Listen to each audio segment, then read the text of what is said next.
There you go. All right, carry on. Wait, go back. Okay. Yep, I'm going back to section 3, which is your pre-payroll processing, payroll processing, post-payroll processing, off-cycle processing, pre-payroll processing.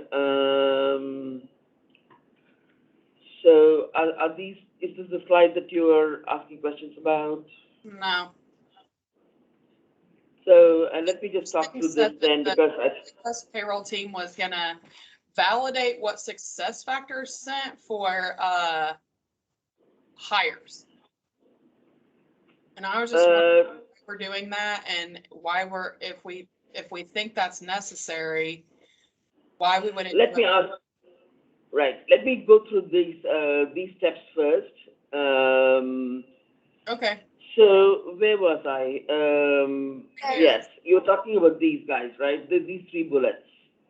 Yeah, I don't know why the payroll team would validate hires and rehires.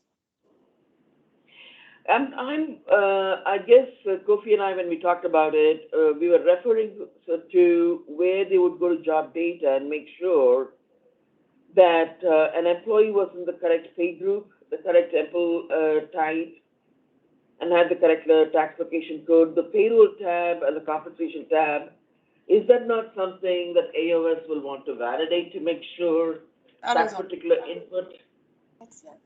I'm throwing it out to the AOS group. I think that's a lot of work. First of all, we do a lot of hires and rehires. So, I mean, it would be my opinion that would be if we caught exceptions or something, but we should, you know, if we're going to have audits in place for data entry, that we should push that up to who owns it. I mean, who owns that data? And agency payroll will be looking for new hires to make sure that they're setting up their time reporter profile. Yep. So they can look at that data themselves. Yeah, that's a step that I talked about yesterday, but I mean, we're sure they're going to be doing that diligently, right? Well, I'm not sure that they're gonna be doing anything diligently yet, but we're going to teach them to be diligent about it. But one of the things that we talked about was also the FICA status, and, they need the wisdom from AOS to make sure the FICA status is correct for those people. We'll be checking FICA status Yeah, at okay. AOS, because that's a direct impact, right? So, yeah, my nervousness and the reason we added this bullet was they had to look at business unit. Company was correct, that the position is going to be attached. I think I have to go talk to Hari about this, but I think success factors hooks them to the position. And from the position, you've got the business unit company coming in. The company validates what pay group they will be selected to, and that is going to be an SPD or an agency manual task. I just want to make sure that all the pieces are accurate when they are being clipped together. That's all, Brandy. Okay, I just don't think this should be a step for the AOS team. That's a lot of work, and I think when we're looking at hires, it's also not just success factors. So, Right. and the SPD team owns all of that data, including validating data that's coming in from non-centralized agencies. So my feeling on this is that this is not an AOS task. Okay. And I think it should be that it's the agency's responsibility to know who their new hires are and that they're all set up correctly. We wouldn't necessarily know. And then, I don't know if we go through these one by one, but I also don't think that, I mean, when we're looking at. Sorry, I went back 2 slides just to make sure that I've covered those points in my talk through. Okay, we'll move this slide to after the pre-processing. Go on, Brandy. The other thing that I just had a question about is, it's not on this one, but on the next one you have that the payroll folks were gonna validate the suppression of overtime from the ATCOP process. And that's not something we actually do.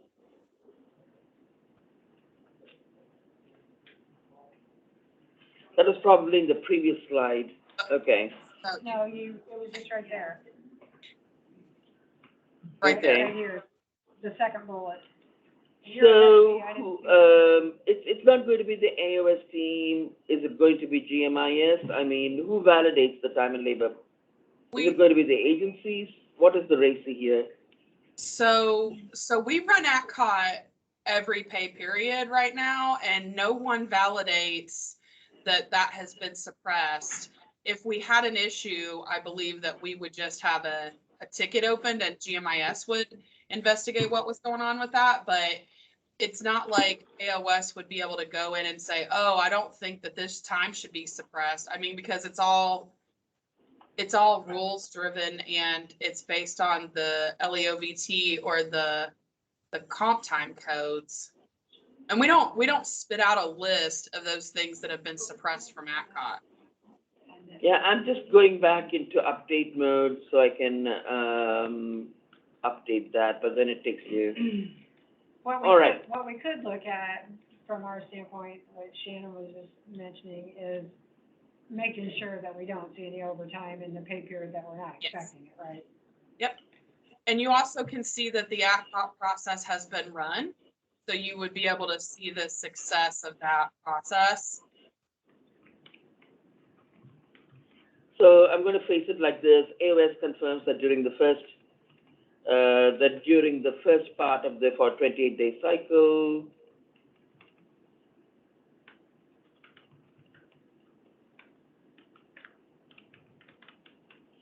and we don't have to drain this. I want to get into payroll processing cycle, overtime for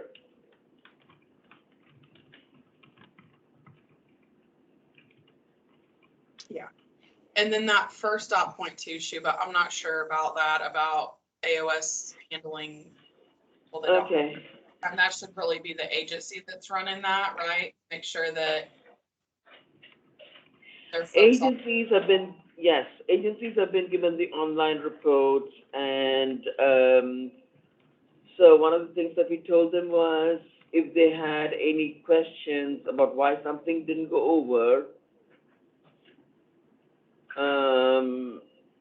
I don't know why this would even be a bullet, sorry. Okay, I'm updating it here. These are just random steps. Time admin process runs. Agency payroll works to resolve high severity exceptions. So we talked about all of that yesterday. They're basically a recap. AOS, you had a problem with this. AOS reviews hires, rehires that was added to the SuccessFactors interface, and you were saying that it should be agency payroll. That's what we said, right, Paula? Well, they'll be running queries to know who the new hires are, so they can validate or set up their time reporter profile with. Yep. But it would be payroll, which wants to make sure that active employees have pay sheets. Yes.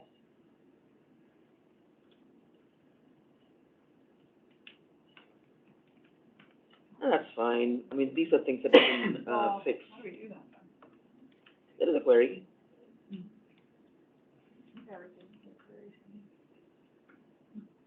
Actually, I think Barry created a query for active employees with no pay sheet. Are we gonna get to those queries? Yep. As part of our.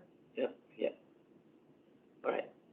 So I'm just zooming back and forth, and I don't want to do that. So this is just a roundup of some of the steps, the activities that happen in time and labor before and in payroll. We've got to create the pay calendars. Pay calendars, we assume, are being created at the end of the end of the year for the next year. The steps that I will go through on the checklist is that the pay run ID is attached to the pay calendar for the pay period about to be processed. We want to make sure that the deduction subset for LEG has been attached to the calendar, and it's also SRJ. right? What those do is to basically for these two groups, blocks any deductions from coming out other than retirement and deferred compensation. If and the pair on ID I just talked about, so these are I'm going to go through them in a bit more detail when I go through the checklist and I show you in the system. I've changed this phraseology to say agency payroll makes sure that they have a good handle on the hires in the system. They confirm that active employees have pay sheets. Employees enter time on self-service timesheet. So these are all basically copied over from the checklist, guys. Those of you who are familiar with the checklist, the payroll checklist, this is basically, a PowerPoint slide version of what we already have on the checklist, and I'll go through that. Reported time will be approved, entered, approved, entered, submitted on time, and approved on time, time administration run to, I like your comment there. yeah. Approved on time prior to boarding the ship. The bus has to move, or the ship has to move, whatever you want to call I it. like it. Time approval can be batch approved. Actually, it's Kofi's, imagination there. Time approval can be batch approved, but we won't make that a generic one, okay? Time approval, I don't know if we want to say that it should be, that, I'm changing it, Brandy, I can read your mind. the other thing that I was a little concerned about is the second operator. I don't know how, I mean, is AOS supposed to take all active employees and make sure each one has a pay sheet? What's that audit? Is that necessary? That should probably, well, Well, I mean, the system will create pay sheets for anybody who's active and with the, They're not load. Their pay sheet's not created. But we proved in testing that if you have a time and labor load and you didn't have a pay sheet, it'll create it. Yeah, they would just not have a pay shift load, that's all. And then they'd fall out and have to finish it. Or not fall out, they just stay in the pay shift. I guess, I mean, all active employees confirm all active employees are compared to employee. Yeah. pay sheet. We can keep that open, but I think it's a good, it's just a call out for a check that we've got a query for. We can come back to that. If it doesn't need to be done, it doesn't need to be done, but we're just covering our bases here.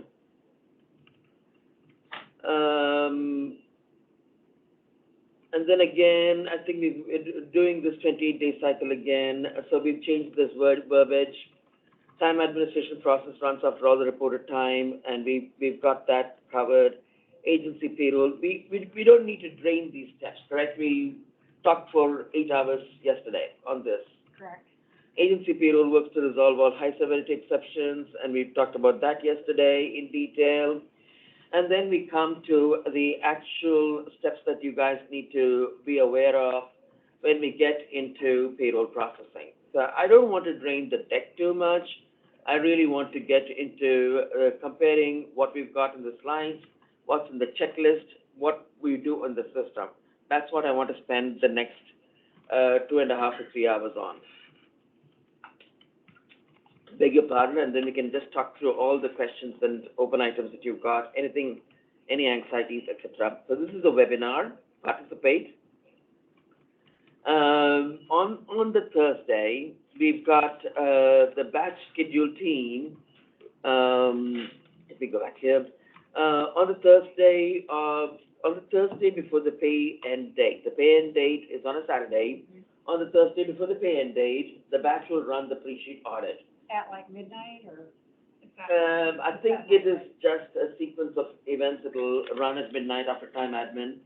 Once it runs, the Presheet Audit report is a PDF. It will be available for you to go to Process Monitor and take a look. Now, these guys are going to be given access to the Process Monitor, right, Brandy? So any one of them, whoever comes in early, 7 o'clock on Friday, will be opening it up and looking. We all have access to the process monitor, can you? Okay, That won't be right off the bat, we'll. yeah. It might be a little overwhelming, so that might be some kind of mentoring from Yeah, the first people who've been in the day, testing, right? So, I'm going to, can we create a Presheet audit for the next payroll, Kofi? Do we have one run? I will show that as soon as we get into the system, or we can actually run it. The Presheet audit in processing, he's given a screenshot of some of the kinds of errors we get, and that's from, don't worry about GCC. It's some of the samples of errors that we get on the Presheet audit. A lot of it is to do with the tax data missing, employee data missing. I would say things like benefit enrollment. It doesn't talk about at the Presheet audit level. Most of what we've been getting is tax data missing, correct? I'm just tapping into your memory here, Shannon. know. I feel like there was some really good stuff on it. Uh-huh. Yeah. With that, and HR, so the departments and everything, right? Yeah, there is active departments, inactive departments, etc. It validates against a lot of things that might be contradictory in the employee's data, which would cause them to not be paid, or not get tax withheld. So it is recommended that, see, what happens is, if the Presheet audit is like your little, canary in the coal mines, it allows you to get a handle on all of the data that you need to fix. And you've got the Friday before your payroll processing week to get together, regroup, and then reach out to the agencies for fixes that they need to be done. They've got many hands, you've got few hands, so it might be a question for you all to reach out and get that done. Now I know Kofi's made the statement here, it'll not prevent the successful creation of pay sheets, but clean it up, because otherwise it's going to haunt you during the peak hour. So let's go into the actual checklist. Let me get out of here. Before we even get here, right? So I've created, it's been a team job. We've got a bunch of tabs here. Can you all see the workbook that I've got open? So if you've got the flows, which we went through this morning, they're the same flows that we have on the PowerPoint deck. But once we get past that, some of the things I've highlighted here, some of the things that you will be doing on a per pay period, per pay period basis, or at least on an annual basis. Some of the things that you will be doing, and based upon what we've gone through so far, Paula and Shannon, and what we've been experiencing, make sure that it's not overkill. If there are updates to be made on earnings codes or reduction codes, make it as if it's going to be effective the next pay period, make the updates before the pay period begins, right? So that that takes effect when pay cal goes through. It might be a good idea for you, at least in the initial phases, to just look at, we've got an earnings table query. Take a look at that to make sure that everything that you expect to see is still there. You know how we go back and look at things and say, hey, this should not be adding to this cumulative. If you want to prevent any nasty surprises, make sure you go there and take a look at that. Commitment accounting updates, the account mappings and deduction account mappings and tax account mappings too. You are going to be owning, this group's been owning. The person who's been doing all the updates is Shannon. That is something that you want to check with Courtney about. Courtney or whoever is in AOS Payroll Finance going to mentor you all on what the account mappings are. What are the account mappings? When payroll runs, payroll confirms, you've got earnings, you've got employer paid deductions, you've got employer paid taxes, state paid deductions, state paid taxes. All of those are considered expenses. They map to expense accounts, and that's where you've got your earnings account mapping. Every earnings code, every employer paid deduction, every employer paid tax like FICA and Medicare, etc., they've got their own GL account attached to them in the system. And we want to make sure that the finance department, area has not gone in and made any updates that's going to force you to update this area. Why? Because we've been burnt during the testing where things are what we assigned, expenses, payroll expenses to certain accounts, and then it turns out that one account was not valid or it should have been something else. And, we've been testing that forever. Paid calendar, the paid calendars have to be built at the end of the year for the next year. We don't want to scramble to do them on a one-off basis. So I've got a listing of all the paid companies and paid groups here. The paid calendars would have been built for the whole of the next year, starting from your first payroll beginning around Christmas time, all the way through to the payroll before Christmas for the entire calendar year. Make sense so far? There is an automated calendar build, which I'll just show you when we get into the system. And then at the beginning of the pay period, review the pay calendar for all the companies and pay groups which you're going to be processing in the current payroll. That is something. Then you run the Presheet audit. And what I've said here is, in column G, in this checklist, I've got the when you should be doing it and who should be doing that. I've actually got some roles specified, but that's going to change as and when all of you grow in experience in the running of payroll. That's going to change. So if you look at commitment accounting updates, I'm just saying ongoing and ad hoc, earnings updates, ongoing and ad hoc. Things like the pay calendars every December without fail after the last payroll runs for the next year, for the next coming up on 2023 year, and that can be done. One of you can kick off the automated process. I don't think it needs to be batched. Then before the pay period begins, when we said that the Presheet audit will run on the Thursday before the current payroll period ends.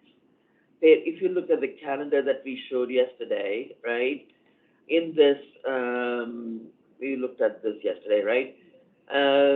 In the payroll start date will be, payroll processing starts on the 16th. If you can see my cursor, all the time and labor stuff happens 1 to 14, and time is entered, approved, payable time, entered, approved, payable time, exceptions, time, entered, approved, payable time, exceptions. All the cleaning has to take place there. Ad-hoc processing is for the law enforcement. That will happen for, as a matter of routine, the batch scheduler will take that. On the Fridays, the 6th and the 13th, we looked at, just to recap what we talked about yesterday. So on the 6th and the 13th, we will be, the agency payroll folk will be querying the data, making sure reported time is in payable time. But what you guys will do simultaneously while the agencies out there are doing their stuff and the batch is out there doing its stuff, the batch process scheduler is doing its stuff, is on the Thursday, you run the Presheet audit. Friday, you come in, and you might have to have a Friday morning meeting, use a Friday morning meeting to look at what errors that you've got, and you've got your own business units that you'll be reaching out to check all the data, correct? So all of those data needs to be corrected before payroll processing starts in earnest on the 16th. But on the 13th, there are other things that we could do. It could be one of you taking ownership of actually reviewing the payroll calendar and, reviewing the payroll calendar and making sure the pay run ID is attached to the pay calendar.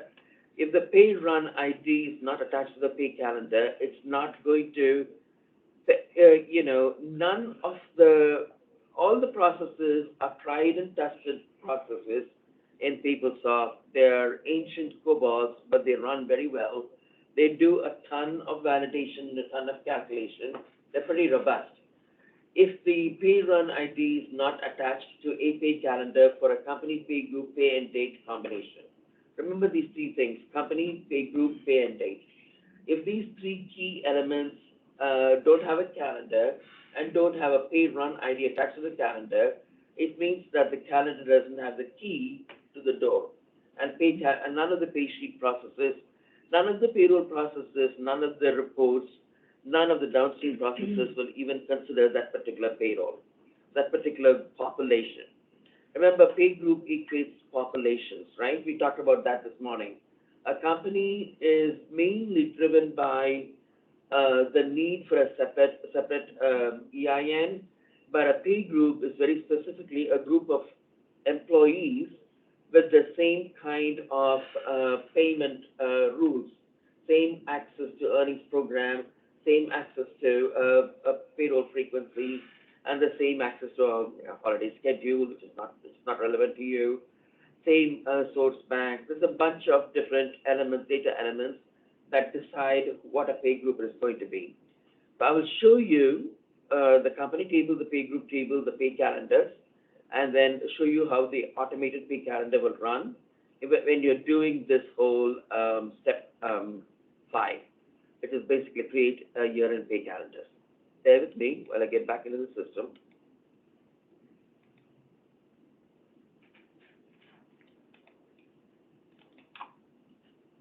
And company is a foundation table. So it is very fundamental to the human capital management system because the way it was architected maybe 35 years ago, the company is considered to be the center of the organization. Okay?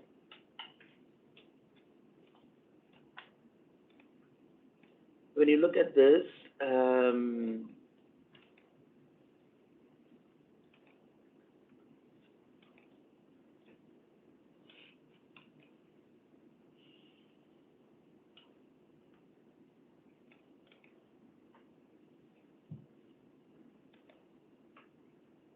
I'm going to look at the companies that we've got. You see, we've got a bunch of companies which will not make much sense to you. The 911, ABL, Bond, BRD, all of these are existing companies.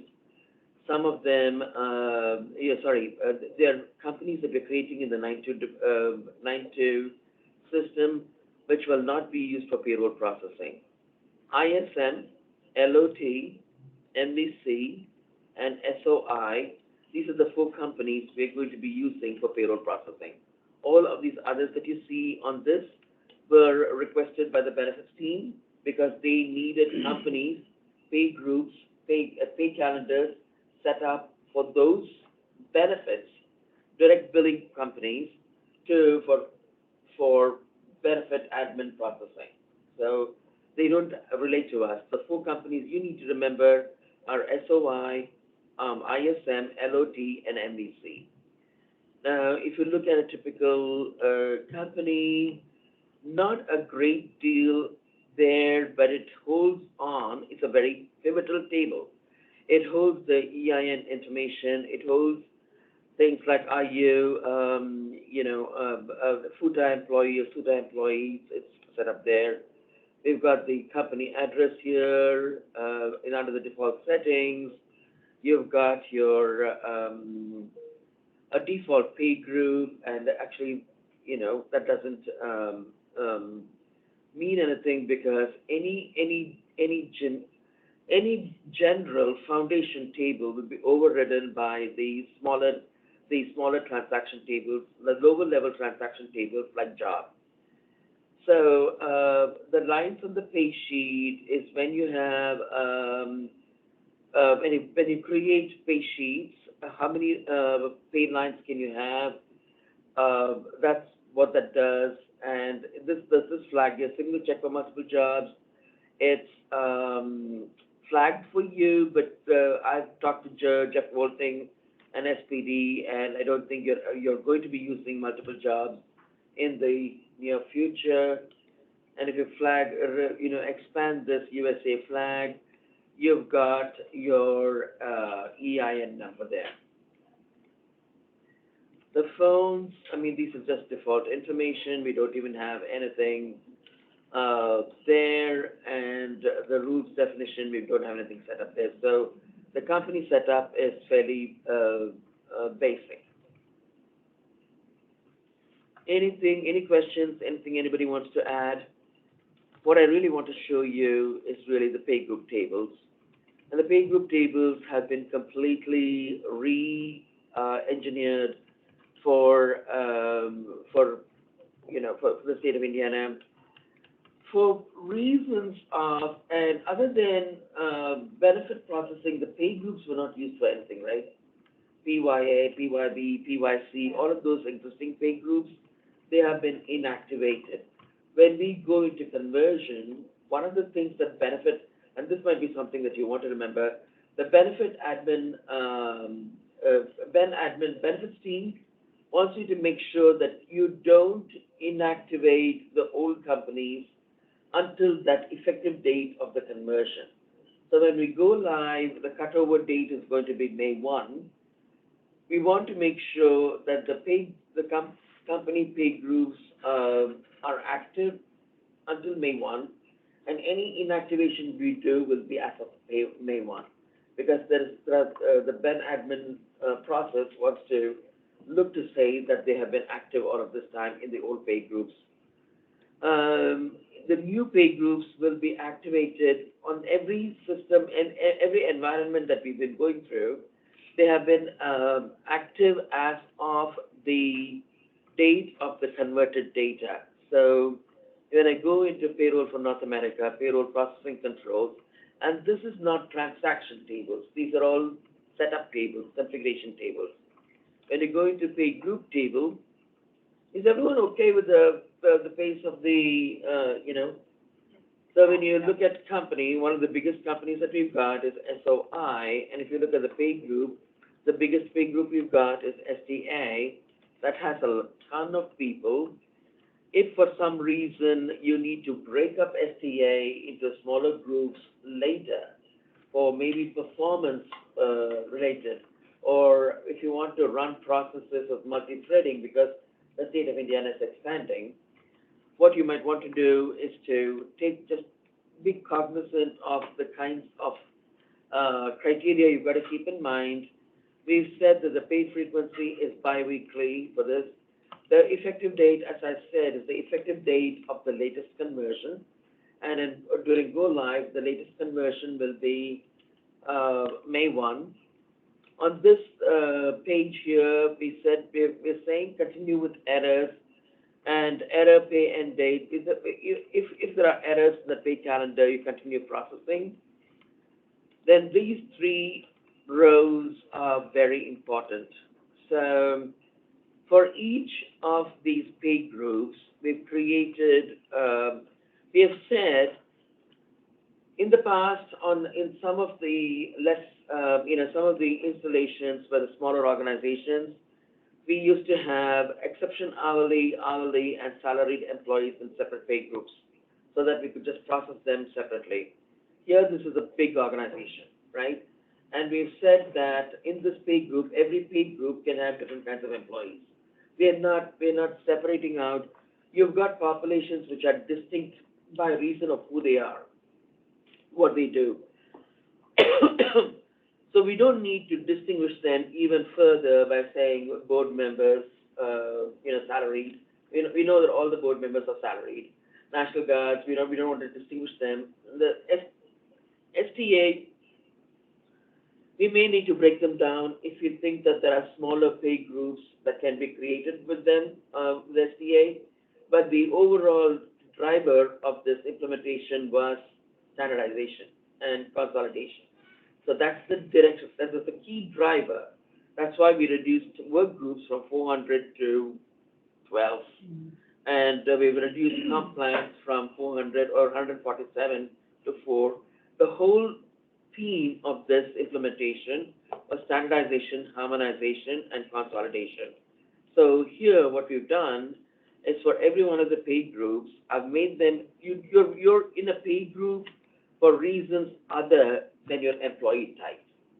You can be a time reporter or not a time reporter in the pay group, because we've made employee type of hourly, exception hourly, and salaried valid for every pay group. So for the purposes of this implementation, we've banded all the salaried people under one pay group of JUD and Well, elected officials. not necessarily, elected officials are not in JUD. Yeah, exactly. Elected officials are all over the place. Many of them are in STA, so they could be anywhere. You could have people who are salaried on job data. Remember job data? But then they could be in a pay group, which is where the majority of the employees are not salaried, right? So what we have done here, and this is very critical if you're going to be breaking down pay groups, is you see where on the employee type exception hourly, we've said print pay sheets. Yes, we need to print pay sheets. Confirmation, this middle, the two bottom flags that we've got here, confirmation required for job earnings on pay sheet. What that does is it blanks out the okay to pay. When you run the pay sheet create process, you're creating pay sheets for everybody in that particular company pay group combination, right? Right. Should we have had this session in the morning? Candy, everybody, sugar. Sugar works all the time. Okay, but I thought the input data was more important at that time. So this the center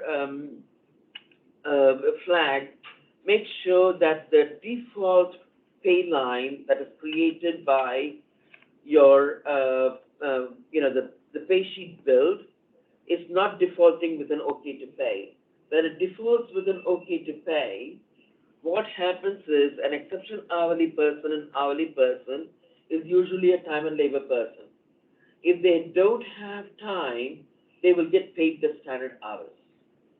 Is it okay to pay defaults in? Because the standard hours comes from job, compensation rate comes from job, so pay calc says, hey, I got all the details I need to give you a check. So it's going to give you a check even though you're a time and labor person and you didn't bother entering time. But this flag brings it in without it being checked. Right. So it wouldn't auto-pay. And we got burnt with like that, In SIT 1 and SIT 2, we got burnt because many of you were coming in with no time because there wasn't too much time entered. And then I remember, oh my goodness, I've not flagged this. Yeah.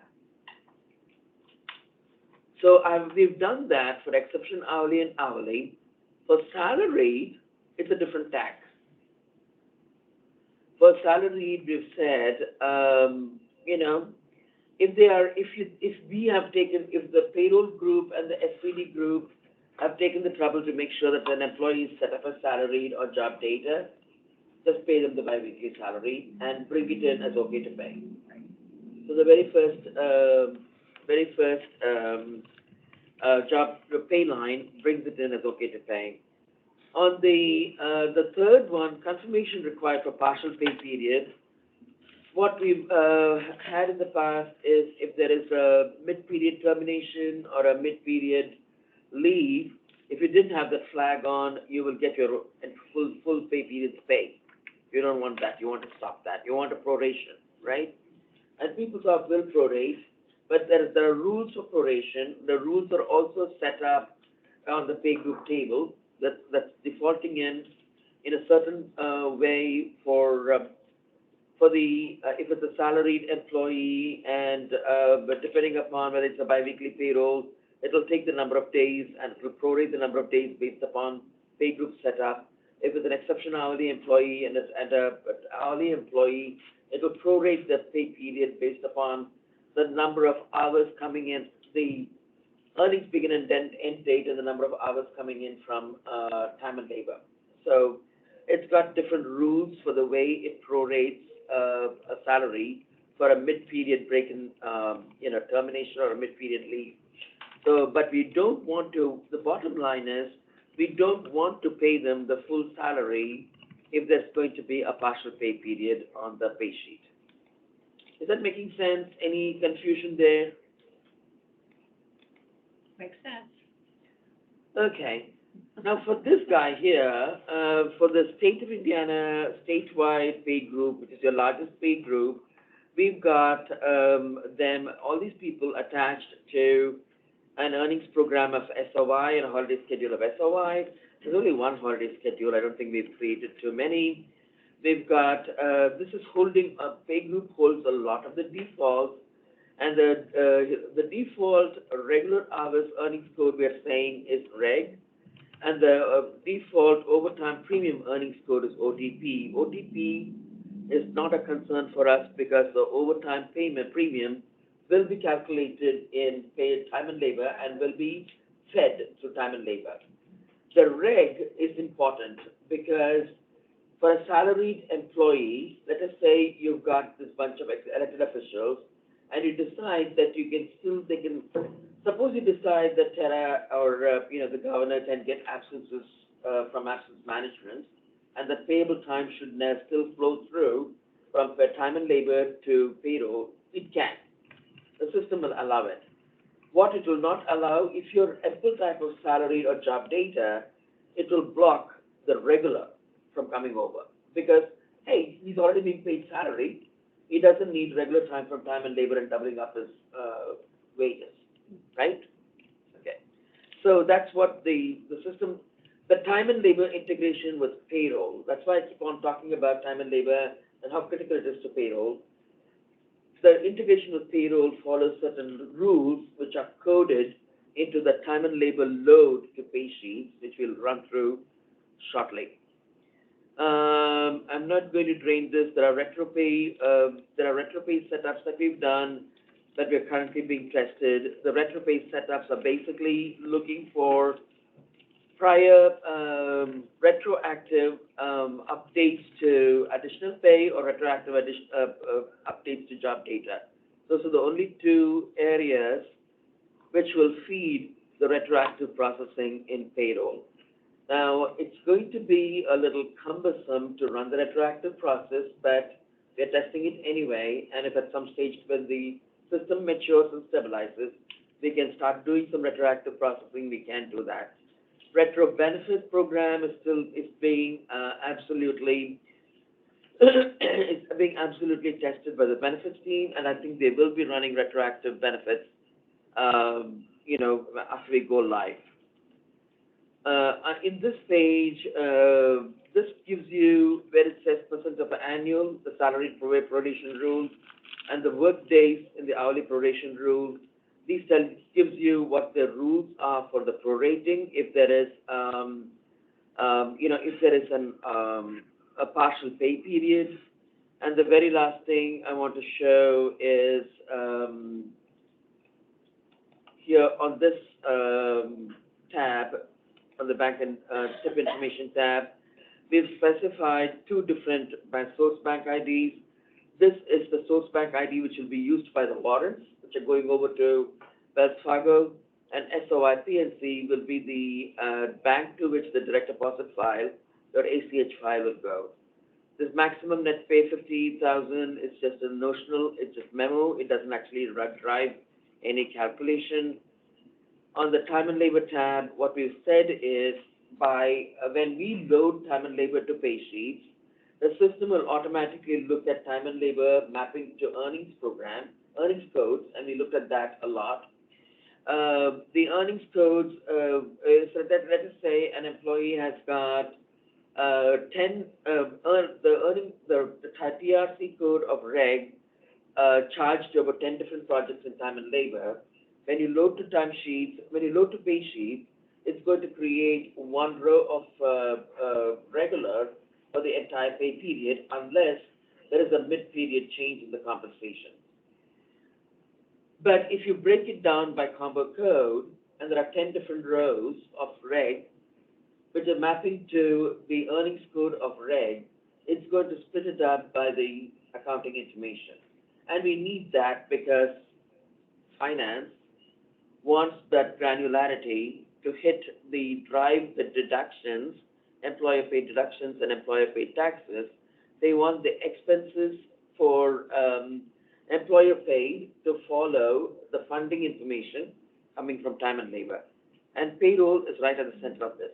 It's at the center of time and labor information, and the information coming in from time and labor is going over to finance. Is that making sense, or is it getting into an area of gobbledygook? If it's gobbledygook, just, throw me a candy. You're right on the fringe there. It's called the lunatic fringe, Brent. Yeah. Oh, God. Why do we even do this, right? So that's the pay group table. And I'm highlighting only the, you've got some rules here for manual check sequencing, and you've got the check distribution sequencing. So when you get warrants out, how they stack up was a big deal at one of our previous government agencies. But I think for this organization, we're going with the default. Okay. Now, one of the things that I wanted to show you is the other thing that is driven by this pay group table is the default earnings program. And you remember one of the important inputs to a per person's payroll is the earnings program. So if you go back here, the earnings program for this company pay group combination was SOI. And if I look at the earnings table, I apologize. If I look at the earnings program table for SOI, you can see this determines everything, a person attached to company SOI, pay group STA, is eligible for all of these 53 earnings codes. You can have many time reporting codes mapping to the same earnings code. You could have 5 different flavors of sick leave, 3 different flavors of vacation, 3 different flavors of personal leave, all mapping to just sick, vacation, and personal. And then any hours reported against those coming from absence management will roll up to these earnings codes and paid by earnings codes. Is that clear? So the earnings programs we have created for this environment are basically, let me just take a look at that. This ignore TL1, that is something from, and ignore DBQ. They are not real earnings programs. They were in the system, and we're not sure what that drives. But we've got an earnings program for SOI, which is your statewide everybody. You've got others, offenders, patients, students, HRC. You've got National Guard. You've got legislators because they've got their own L codes, which are translating into the new world. And you've got the J codes for JUD, which is going to be part of the judicial. The SOI will have, as the people assigned to SOI, SDA, will be assigned to basically every other earnings code there is. What is an earnings code? It is the earnings part of your DOE. And if you look at the earnings table, I have a mapping here. And I go back to my checklist. If you look at this green tab here, this checklist I will make available to you. I can move it to the same review folder for the training, as long as we understand that it's constantly being updated. So if you look at the GIAC earnings to PS earnings, you see how you've got all of your, let me go back to, you've got all of your GIAC earnings here, and I'm just going to select all. And this tab shows you how they are mapped to payroll earnings codes, how they are taxed, what earnings program they're part of, what earnings type they are the amount or hours, and what accumulators they flow. What are the accumulators? Accumulators can drive how, the dollar base on which some deductions come out. So like what earnings are parkable Yeah. or are eligible for deferred comp or that type of thing? So, if that is what you see in this, earnings table is basically what you've got in this workbook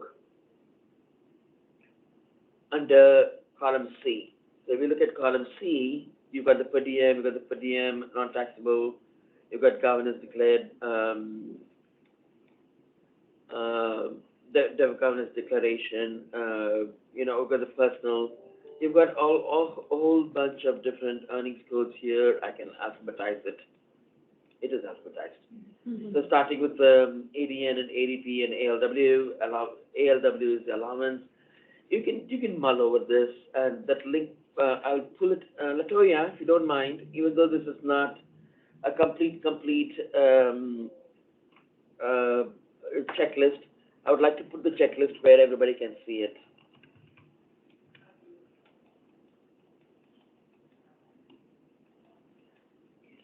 And going back here, so what you're seeing here is the earnings code. If I look at reg, for example, which is everybody's got reg, that is your main earnings, regular salary earnings. It is set up for either hours or amount.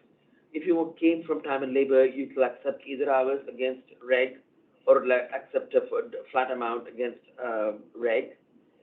And it is, if you look at the taxes, it is extracting all taxes that are subject to withholding FICA, and also you withhold FICA and you subject to a regular rate. So this guy here, it adds to gross pay and maintains earnings balances and is subject to garnishments. So these are the major setups that we do for an earnings code. Now, you don't have to, the maintenance of the earnings code, the maintenance of deduction codes, the duties are going to be divided between AOS and GMIS, correct? It will be AOS doing it with any escalations to GMIS to troubleshoot any errors you might get. So to set them up, AOS is going to be requesting setup or setting it up? Is it a request or you'll be setting it up yourself? We would probably request it in GMIS, set it up, but there shouldn't be changes unless we submit, a ticket or whatever for it. Are there job rates in setting them up? For earnings codes, no, but there is Payroll Books information on setting up. I can share that link to you. No, I know, I can get the people books. Yeah. It's, the latest version is, I'll send you the link where it goes to it gives you the updated information every time there is a new PUM image. Mm-hmm. Every time there is a new PUM image and the Payroll Books literature changes, I think Dave or I can send you that link to make that available. Okay. It is, there are certain rules to how you can map. There's not so many rules to how you set it up. The taxes are important. The calculation page is important. The special process, you're only going to use this if you're going to be using the earnings codes with benefits and you're not going to be doing that. Pay limits, we're not doing any pay limits because that means you'll have to create a COBOL process that goes into the calculation, and we're not doing that. We're keeping it very simple here. So the general tab and the taxes tab are the two biggest tabs for you, two most important tabs for GMIS to take care of. And I think, many of you have probably seen that done in the past. Otherwise, I'll send you the links to the Payroll Books, which has got, how you set it up. If there are TRC codes, which are amount, they can only be mapped to earnings codes of earnings and amount or earnings or amount. You cannot map it to an hours only earnings code. There are some rules like that. That's explained very clearly and succinctly in Payroll Books. I'll send that link to you. Okay. So earnings codes, and then if you go back to the pay calendars, we got a little stuck on the pay calendars. We only have 2 hours left. God, I can do this for 40 hours, guys. You might have to bring some flasks of coffee, though. The other thing I wanted to show you are the pay calendars. So what you will be doing on an annual, most of this configuration is pretty static. What changes every year would be your pay calendars. You don't expect a flood of new earnings to be released, right? No, we Oh, got we one have coming. one, Yeah. I just made note to make sure that. What's the one? It's a new bonus code that, it was an executive order that came across that'll be effective in September-ish, maybe, I think, so. Right. Okay, open the ticket now. Open the ticket. Second practice, please. And then, the most recent deduction code that we set up was the campaign, state campaign. I think that's the very last one we set up. You didn't want to use STCAM. What did you do with, We changed the name, We changed the name to SOICMP. yeah. and then what did you do with Nationwide? Was that new, or did you So we kept the name. change the name? We kept the name. We had a campaign and, the EAP. Okay. We haven't changed anything yet, 'cause- right? Is there a nationwide deduction? Or, It's called deferred comp, but It's just deferred the comp. No. vendors, the vendors. It's only the vendor that's changed. Yeah. yeah, So we I- actually changed the I didn't know. deduction code on state campaign. yeah. But that, And- that vendor stuff is all set up already though, right?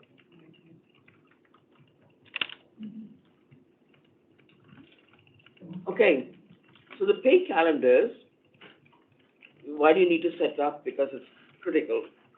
So you attached payroll IDs, the latest one, right? Yeah. Remember company, pay group, pay end date.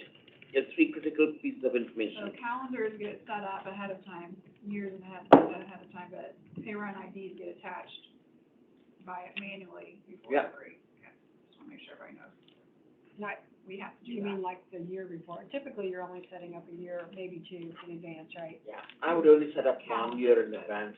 We have to The attach. pay calendar, yeah. Yeah. the pay run In case, 12 months is a long time to predict, right? You may decide to change the way your biweekly is structured, Well, or something we like that. never change our.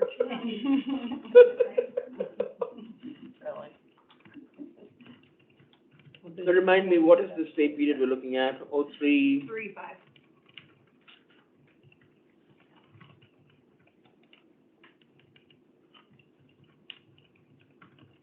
so this tells the system, and when I say the system, the entire payroll system runs on this payroll ID, and the payroll ID has to be tacked on to a pay calendar to make sure that all of these activities that we're going to be doing as part of the payroll is pulling in the correct company, pay group, pay end date, pay begin date, and the paycheck date. It takes all of this into account. Now, where you take the benefit deductions and we don't override it with the deduction subset, I'll show you LED. One of the pre-processing steps that we had on the PowerPoint, we said attach the benefit deduction subset and general deduction subset to this to the pay calendars for legislators and SRJ. And Elizabeth, I know I've got one to create for GRN. I will create that. So I will be sending that to you for retest when you can process that with this payroll. Is she there? She gave a thumbs up. What's that? She gave a thumbs up. There, yeah. Okay. So what this pay calendar does is when it's like a check mark. It's like its own checklist. When you hook this pay run ID to the pre-existing pay calendar, when the batch runs the pay sheets, it flags the pay sheets as having run. When you run the preliminary calc, it flags the preliminary calc as done. It's a sanity check for you to know what has been completed and what is still pending. Now, the pay calc run will be when the final calc runs, which we know is not going to happen until possibly late Thursday or early Friday of the payroll processing cycle, it will be, basically flagged on that day, pay confirm, started, pay confirm, run, will all be flagged on the Friday when the batch process runs overnight. Pay confirm, initially, you'll be handling it manually. Yes. Right. I kick it off. Okay, but Paula or Shannon will kick off the pay confirm after they've validated that the entire payroll is good. And that role has got that duty for that. Once the rest of the payroll runs, once it confirms, then the batch will kick in, and I've got to make sure that it's there. And then it will flag remember I told you about the actual distribution process, which takes your payroll earnings, your employer paid deductions, and your employee paid taxes, and charges it to expense accounts. You remember that? So all of that is done by the actual distribution process, and that second last flag from the bottom, where my cursor is pointing, that's the commitment accounting payroll distribution run flag. That will get flagged after the PSPP fund or the actual distribution process runs. The CA, the commitment accounting general ledger interface run, will be flagged after the general ledger interface runs and updates finance with all of the payroll accounts. The off-cycle calcs outstanding will be flagged. If there are off-cycles, you create the following week after you've done your on-cycle processing. And the off-cycle closed flag will run after you've closed run the GL interface. So what will happen is, if you look at the timing of the whole thing, your GL interface will literally, if you have, will literally close off this calendar by the time Monday comes around, your off week. But I'm talking about payroll processing week as a production week, and then the next week, the non-active week, quote unquote, non-active week, as the off-cycle week or the off week. And during the off week, you will not be able to use this payroll, 3-5 payroll, because that flag off-cycle close will close it. Mhm. What you will then do is to make sure that, you're hitting, when you create an off-cycle, you're hitting the next payroll period. Right. But some of the testing that we did was actually hitting while we had an open on-cycle. When we tested with things like the online check or an ad hoc off-cycle check or a reversal, they were hitting the current pay period.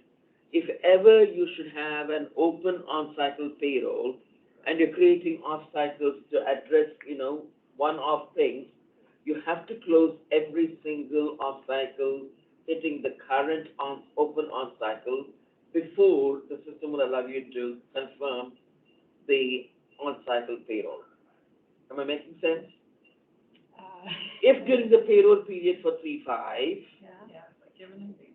it's very dangerous, because even when the 3-5 is running, if you create a pay sheet, an off-cycle pay sheet, just because Joe Blow needs to be paid by off-cycle and the governor's telling you to pay him now, you pay him an online check, it flips to an off-cycle. One of the flags that is critical to payroll processing is off-cycle yes or off-cycle no. If it's off-cycle, if you do an online check, you remember the online check, or you remember the way you created an off-cycle check, when you create one of those, if it's again hitting this pay period, because you want him to get the money in the bank before the end of the day today, or before the end of the day Friday, even though he's gone, whatever the reason is, if there's an off-cycle check hitting the current open on-cycle pay period, close them all before, confirm them, calculate them, confirm them before the system will allow you to calculate, do the final calc and confirm for the current on-cycle. But as a rule of thumb, the best practice is to do your off-cycles the following week, Yeah. Let the on-cycles go, let them go to your GL, create your direct deposit files, get it out of the way, and then if you've got corrective payments or additional additive payments, do them on the off week, the next week. Which is our second week of the current pay period already at that point, right? Yeah, it is. So it's recommended to not process off cycles at all during the processing. You can, but you just have to make sure that you're confirming But it, we right, can- Kofi? We confirm them though. Yeah, if you get capped and confirm it and make sure everything's capped and confirmed, it'll go through. And is that the same for reversals? Yep, Okay. 'Cause If we you're gonna did reverse- that with GL, right. remember?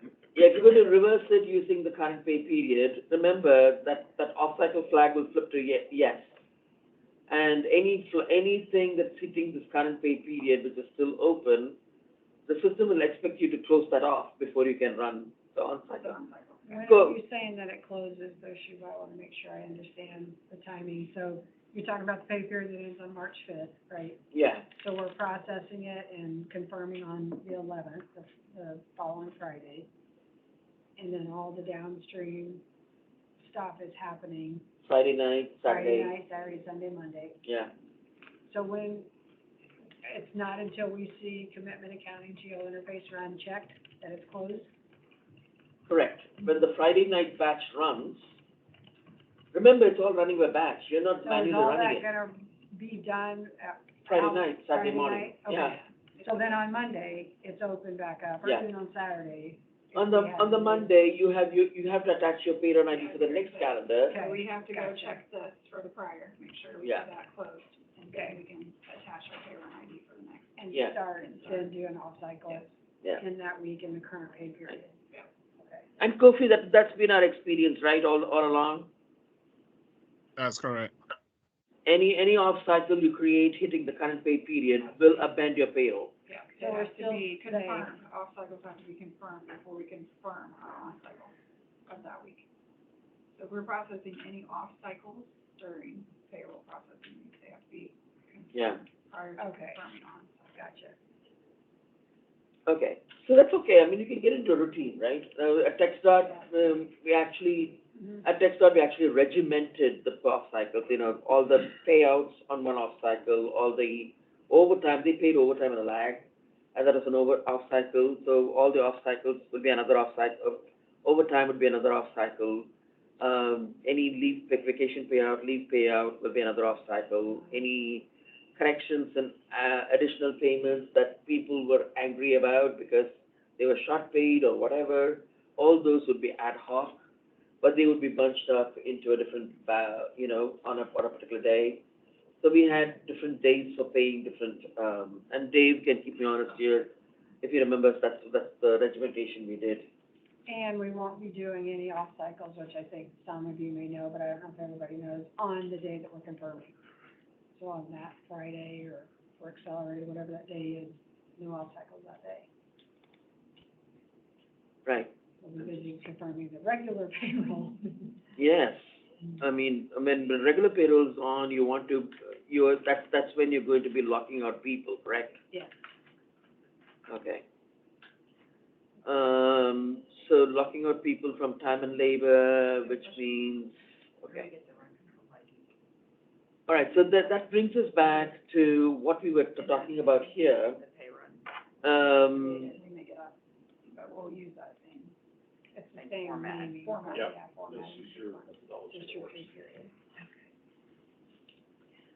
So on a processing basis, this would have been done, your pay run ID, if you've already got, suppose you had, so let's look at the timing for a second. If you had off cycles already hitting the 3/5 payroll, you would already have pay run IDs attached to that during the previous processing, right? But if you don't, then Thursday, Friday morning before the pay end date, current payroll end date, is when you would be reviewing to make sure that all the pay calendars that you're going to be running on Monday is all set for, is all ready for running the payroll. I've got a few call-outs here in the checklist. Success factors, hire interface, we just had that conversation this morning. Yeah, it's going to be up to the agency payroll too, and I'm happy to add that here. Agency payroll will verify, payroll will verify that, employees who are supposed to have been, they could not run, would they be able to run the query to say active employees not with pay sheets? Is that something we can give them to run, or you don't want to? I don't know. They already have their own enrolled, active enrolled in time Yeah, yeah. report, that's all they would need to be Okay, not enrolled, active employees not enrolled as a time reporter. that's the one we created, Yeah, for Yeah. the agency payroll, it just needs to run that. okay. So that's gonna let them pick up the new hires then? Okay. So, and then attach paid on ID to the pay calendar, that will be, agent, basically your manager admin role, or would that be, delegated to the payroll admin team? We can't do, What's Oh, that? it is? I was gonna say, we can't do everything, the payroll ID attaching it to the calendars. Right, as initially, I would say yes. Initially, yeah. Yes. I would just say, there are 3 roles, you guys come under 3 roles, and that depends upon what tasks you're being given. AOS payroll, senior admin.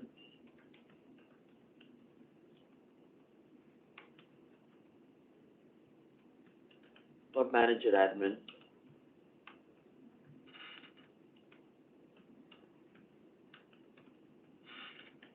I can't type, and my keyboard doesn't work, so. Same for the one below. Right, and and the deduction subset IDs, I explained what the deduction subset IDs are. So if you want a visual, right, a deduction subset ID will block if you attach a deduction subset ID here, and if you look at what I've got here, perf is the one that we are attaching to all of the, retirement, to make sure that even for legislators for whom no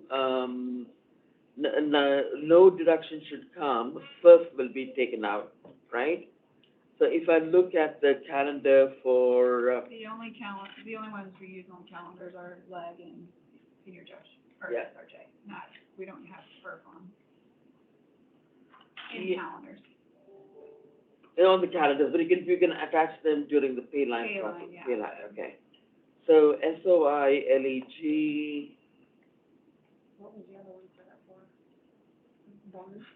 and I'm just going to say, you already attached it? 0305, 2022. So Shannon has already attached the benefit subset ID. And what does it do? When we are overriding, by default, if you're enrolled in a benefit and you're eligible for that benefit, because benefits administration, the program determines you're eligible for a benefit, and it's done in a timely manner, PeopleSoft PayCalc will deduct that benefit from your check, and it will show up on your check. What this subset does is basically override that, the deductions, and it will say, don't take out any of the deductions for any benefit other than the ones for which the LEG subset has been highlighted. If you look at where the LEG subset has been attached, which deductions, I know I'm going a bit fast, and I'm going into setups that you probably will be maintaining very, not too often, but I just wanted to get there and explain what the calendar does. Deduction subset table, and if I look at the leg deduction subset, that's who's attached to review deduction subsets. So if you look at the leg deduction subset, these are the deductions for which it has been attached. It is attached to all of the retirement, or the legislators' retirement. We need to And- change that. Which one? We need to change that. The LRSE 18? No, we need to remove the deferred comp. they no longer get, deducted for deferred comp? They do not unless, no, they do not unless they choose to. Okay, On those pays, on the expense or per diem. okay, I see. If we were to leave that in there, then it would It would come out of automatically. salary, and then every time they got paid. Yep, So, yeah, we have to remove that. yep.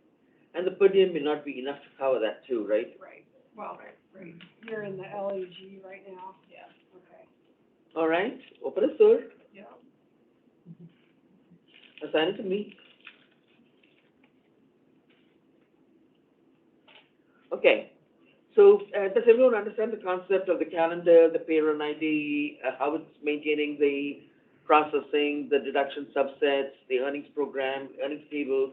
I've thrown a lot of concepts at you, so, and when you do it, it's going to all come back.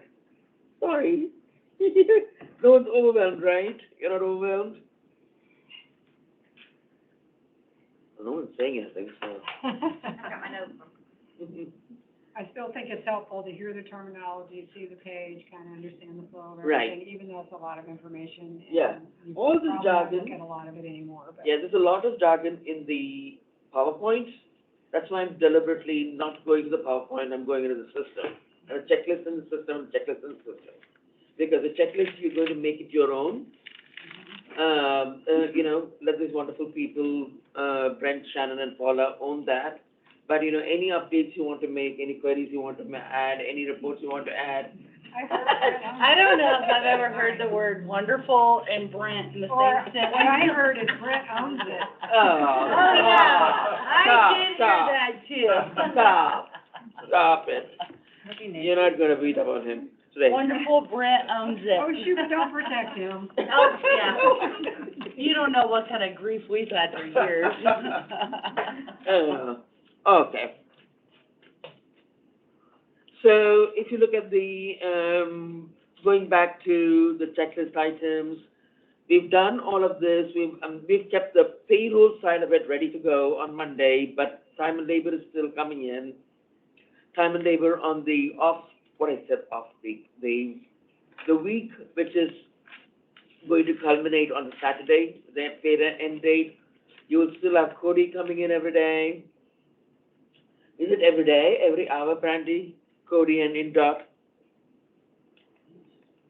Cody's Cody's only one gonna, time, right? yeah, it's only gonna come in at like a Friday, Monday, the end of the pay period, and beginning of the next Yeah. pay period. Oh, okay. Is Cody, and then NDOT is a little bit more frequently, but it's not super often. The agile, right? Oh, yeah.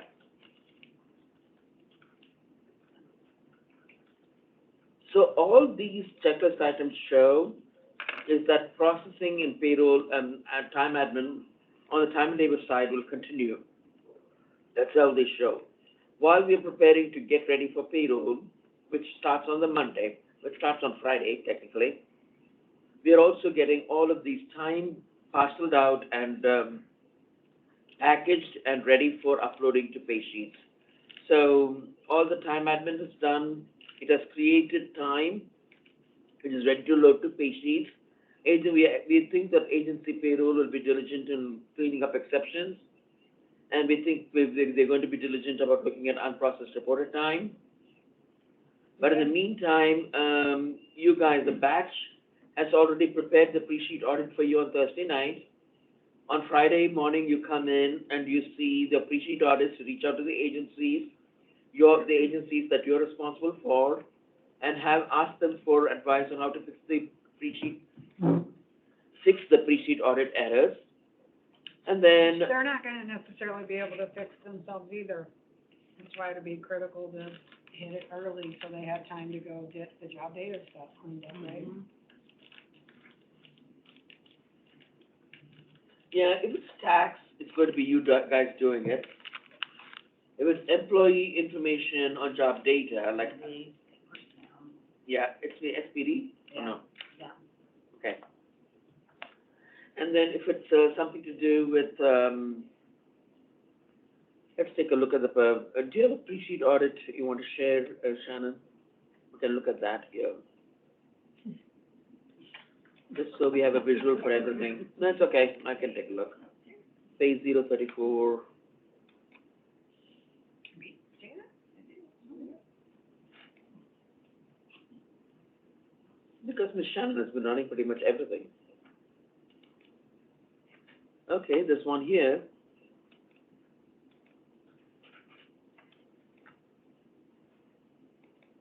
Why have I suddenly lost my ability to see other people's calc? I think you might have to share this as a, for some reason I've lost my ability to open your PDF. It's rule-based, Shubin, we took it away. Yeah. 7 Yeah. days is little long. Yeah, you know, use me up You and won't be burn me able to down. see it either. She won't be able to see it either, probably. Really? Well, Yeah, It's because it's 7 after days. 7 days. but in the process monitor, I've said 25 days. I mean, so that doesn't Yeah, matter. but it only holds it, the system only holds it for 7 days. Who made that rule? Are you sure? Brent. I thought I was talking about 40 days. I don't What know. was it? It's The always been jobs out 7 in days, process monitor, but only, 7 or 10 days. they're only available for like 7 days to look at. Okay. Mhm. I'm going to give up my share, and Shannon can share, you know, the Presheet Audit. So you have a taste of the kinds of errors we've been dealing with. I think we've shown that before, right? In our, You have, you all seen it? Okay. You want to share it quickly too, because we've got a lot of people on this call and we don't know who's supposed to what. The system, it wouldn't let me pull up. It won't let you pull it up because it's older than It's not, 7 days. it's there for me to like go to the details, but then the PDF's not there. Yeah. But I can find an old one real quick that I saved. Yeah, that's fine. I probably have it in my, go on.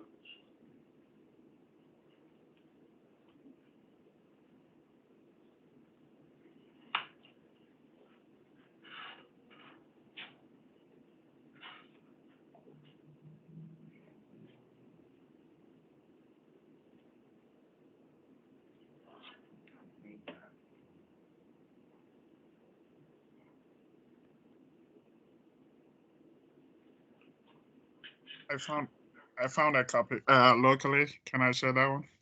Yeah, go ahead, go right ahead. Get ready to share, Kobe. You stole your thunder. Yeah. That's okay, we just want to get through that. Look at all the tax issues we've got, 27 pages. Keep scrolling and give them a taste of all the stuff that is there. Comp rate is missing. And this is, who are these people? There's, Those are the ones. that- COI, are those COI? Possibly, all the POIs. Just where there was like, No, these are not POIs. 200 These are people. purposely no comp rate on them because, yeah, the legislators and, no, the legislators have a comp rate. well, not them, but the judges and, or Oh. the judges. Salaries, yeah. wait, who doesn't have a comp rate? Oh, senior judges or, No, who do we not? No, I'm sorry, guard and board members. Jeez. oh, The National Guards, not senior judges, they're National Guard salary. and board members, sorry, yes. Yeah. The National Guards don't have a comp rate, so maybe it's all the National Guards. Keep scrolling. because they're being paid through earnings code. On a piece of. But we don't wanna see these errors in real life. Yeah. Have we done something to prevent that, or? No, there's no coding, it's delivered, this is Because we won't know who's true, yeah. Yeah, that's not true, it muddies up the report. because there's no pay group on here.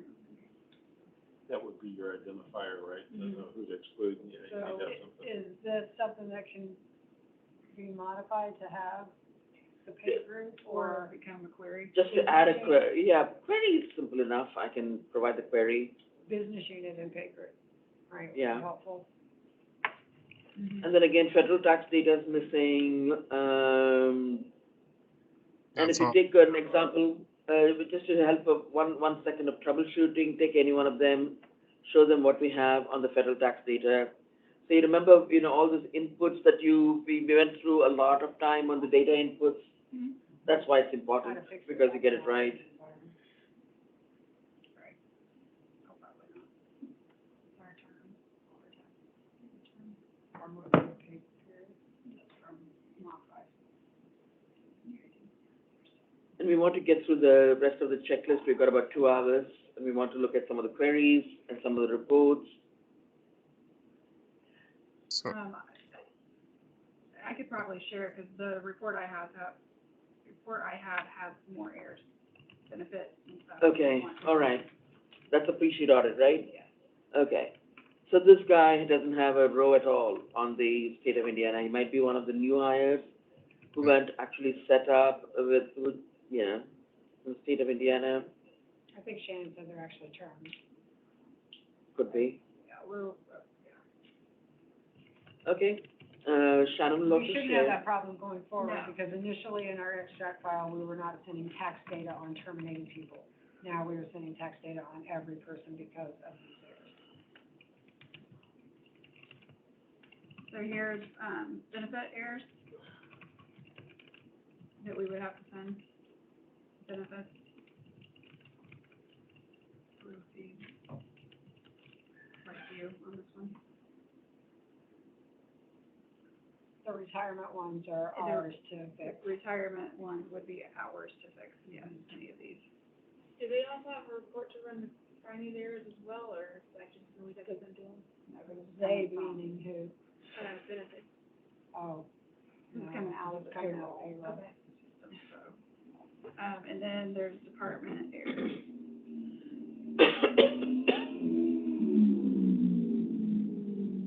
Things that we might see for, that we have to give. Now, is that us going to the agency and they're getting with their own finance group, right? I thought, was this the one that we talked about, Shannon, at one point, that these are long-term disability people, but they were in the wrong, Yeah. and so, did we ever decide what to do with those people? Because remember, they were put in another business unit, but they were kept in Yeah, this Jeff- department number. Jeff asked for access to that, so when they clone them, is that what they're gonna put them in the correct department? Oh, The, when they go into BU, 8012, mhm, they were leaving them in their home. yeah, they were moving them in their home BU, or they're Right. moving them to 80/12. 8012 BU, but leaving them in their Yeah. home department. Yep. So he's gonna move them out of the department. Right. Okay. That's a side conversation, because when I queried the people in 8012, I see all of them assigned to, Various work. but various positions, but within the positions, the department is 485. Does everyone know what 80/12 is? 8012 is the long-term Long-term. disability business unit. So you think our P3 and P4, you kind of tied those things back together with, I think there's some short-term, but that's where all long-term people will be moved to people's offices. That's how they're moved today. Oh, I'm sorry. Continue to be That was old. That's all. That was way, All right, I'm done sharing. thanks, Chris. Okay, Yeah. so you stop sharing. I'll pick up the share. Thank you, Kofi and Shannon. We've looked at, so we've come to the Friday before the payroll processing. We're now in the process of getting all of these updated. If it's tax data, I don't think the agencies can help you. If it's benefits related, Jennifer, Christy Tittle should be able to provide you with the information to fix these, or they will fix it, right? They expect them, the benefits team, to fix that. They've been, Tax, if it's tax errors, it's going to be your team that's fixing it, because, or you notify the employees and ask them to fix it, but I think it will be something that you might end up doing just for the sake of the speed of it. Now, because of all the integration with the financials, what we're doing is,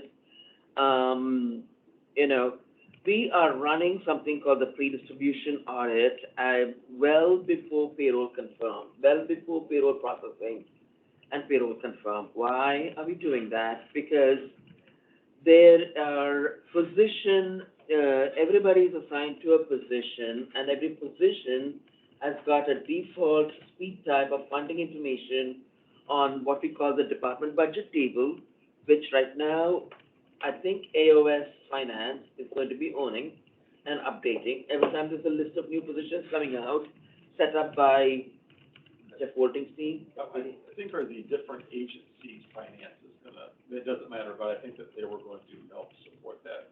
Does that change again? I thought it went back to AOS Finance.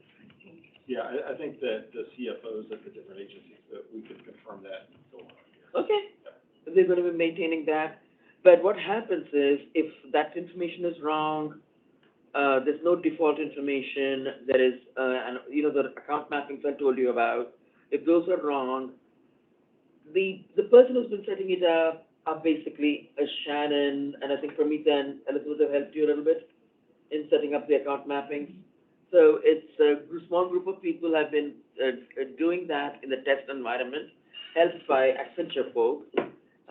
Barry has been helping you, Tejas has been helping you. So between Shannon and the Accenture folks, they've been setting up the account mappings.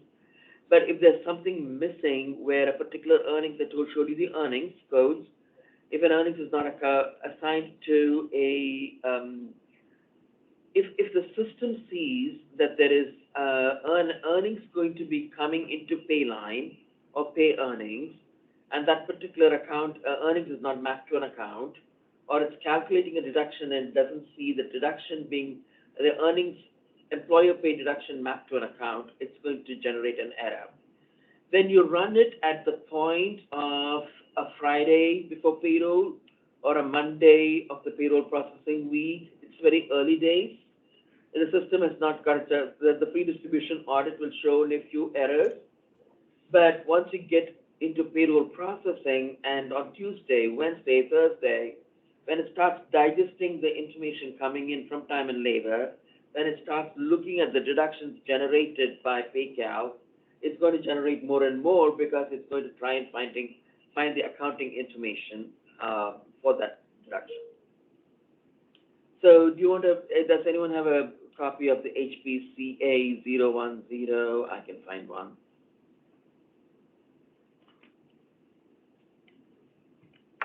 I do.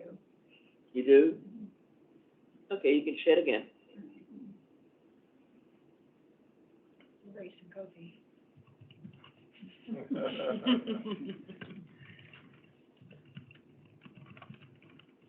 Now, this is where, when you look at these errors, some of them will be PeopleSoft payroll errors that you need to fix.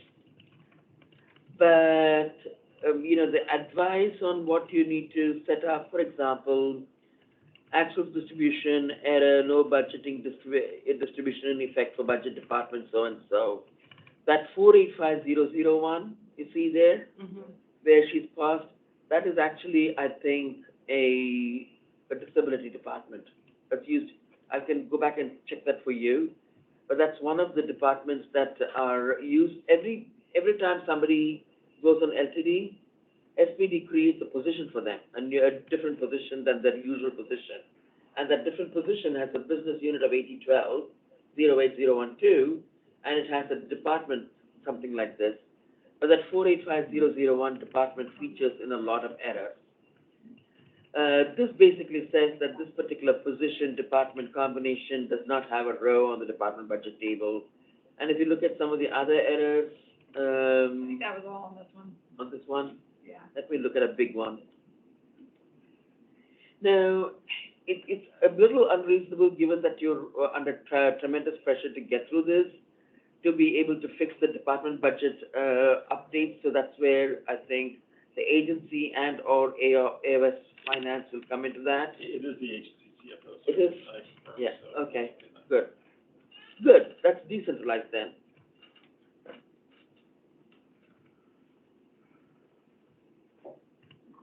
So if I look at this guy here, I'm still sharing now. I'm take back the share.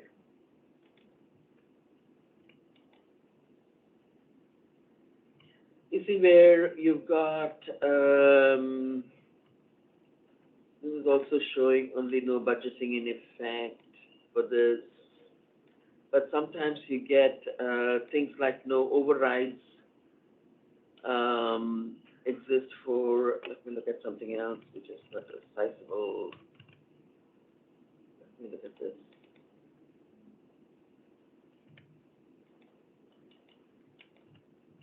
So this is basically, wherever you see there's no deduction budget data for budget department, so-and-so, and you get a plan type, benefit plan, and deduction code, it's basically looking at that employee and saying you've got deferred comp, but I don't have an account mapping for that combination of plan type, where my cursor is pointing, plan type, deferred comp, and the deduction class of pre-tax before tax. So employer paid deductions can be non-taxable, taxable, or pre-tax before tax benefit deduction. And in this case, it's saying that this particular combination does not exist in the deduction account mapping as a line that needs to be updated. And since then, we've done a lot of cleaning up and updated a lot of that. See, where this particular pre-distribution audit complains about expense mapping, it's looking at either earnings account mapping or employer paid deduction and employer paid taxes, because those are quote unquote your expenses. Everything else, anything that is being paid by the employee is cash, but it's also a liability, right? Because you're getting the cash, but the cash has to be owed. It's owed to the vendors. Rent garnishments, for example, they're all employee paid deductions. They are owed to vendors. It's a liability, but it's also cash. Okay? So these are some of the errors you will be getting in the pre-distribution audit that you still have a chance to clean up. While time and labor is loading, before time and labor is loading, after time and labor is loading, because you have not actually closed the payroll. They're still calculating payroll. So this is happening on Tuesday AM, Wednesday, Thursday, Friday of payroll week. I'm saying run the pre-distribution audit. Then based upon the batch schedule, we worked on, when we talked about yesterday, then we talked about the way the batch scheduling will work for loading time and labor. Has gone through the reported time. It has gone through the time administration. It has been approved. It has gone through the time administration process. Payable time has been created. Payable time is ready to load to pay sheet. At that time, what you do is to it'll be the batch process will then take all the time that is ready for payroll processing and load it to pay sheets. And if you want to take that part because you become an expert on the load, Shannon, or I can show you the load. You want me to do a load? Yeah, do a load if there is any time that's going to be loaded. Just for this, you couldn't have much time. Nobody has been entering time. Oh, okay, wait. You want me to do time and labor load or? Time and labor load. Can't. And then we can, there's no time, right? I already did. Already loaded it. You already loaded it. Yeah. Okay, so what we can do is to look at the results of the load and look at where it is loaded from. We won't be let me qualify this, let me phrase this very carefully. On the Tuesday early morning, midnight, 12:05 or so, Wednesday early morning, the batch will be loading it. But then in the middle of the day, if there is time getting ready for payroll loading, it's just all getting a little too confusing. It's very processing intensive, but the processing is mostly going to be done by the batch scheduling.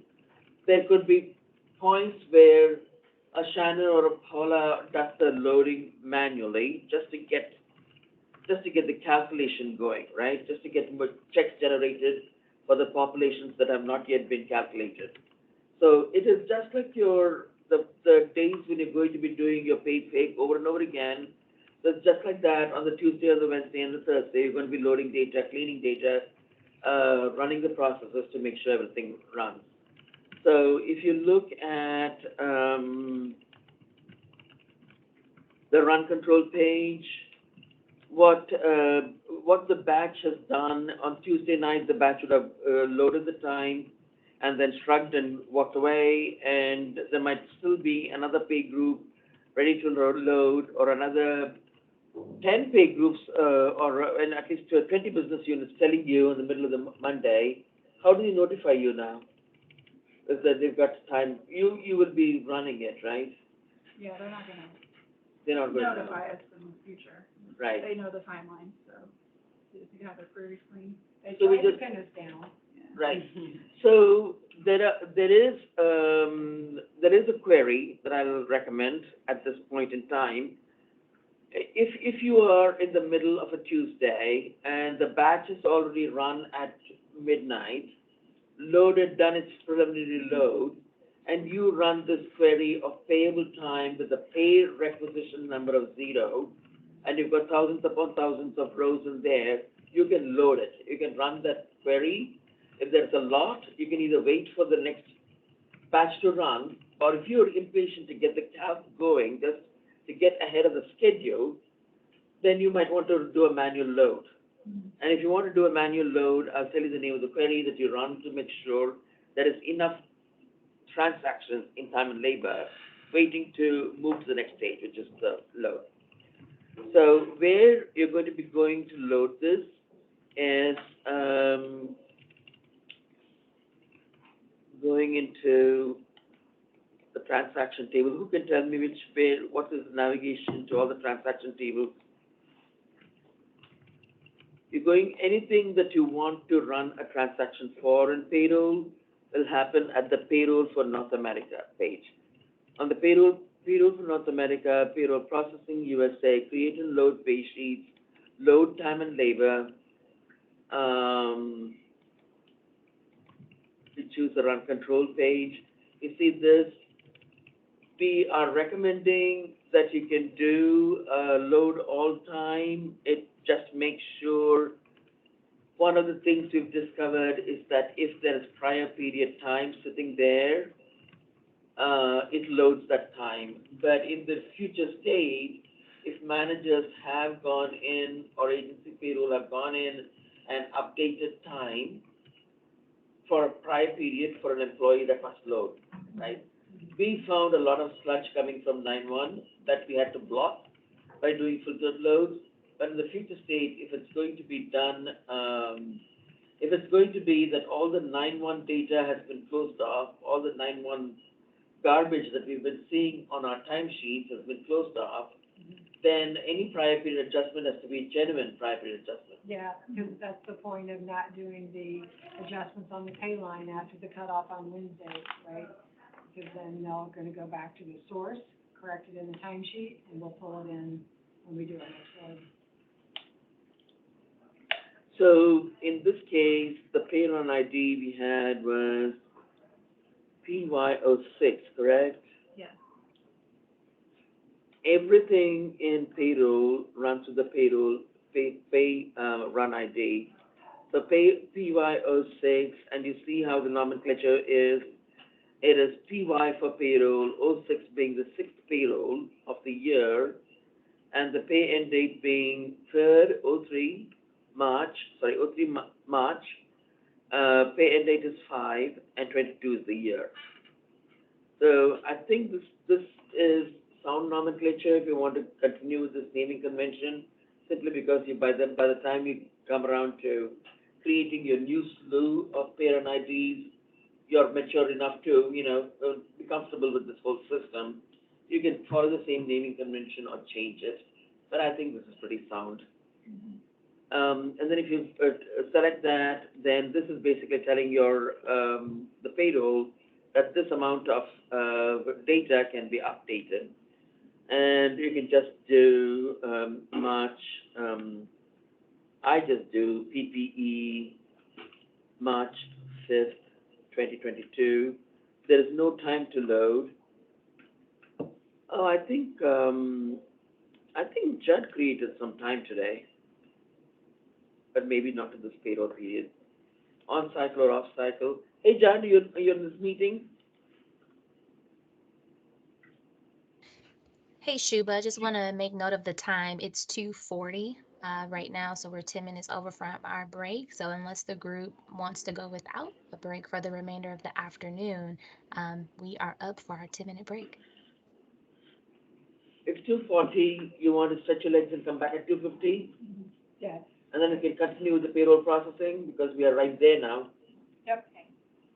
And we've got until 4:30, so let's take a break. Okay. Well, awesome. Well, I have 2:41 now, so we'll have circle back at 2:51. Erica, you're too generous, Erica. I mean, I'm just trying to I was stay like- on point, you know? I'm just trying to stay I on know. point. We appreciate it. We can talk forever. We appreciate it.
All right, everyone.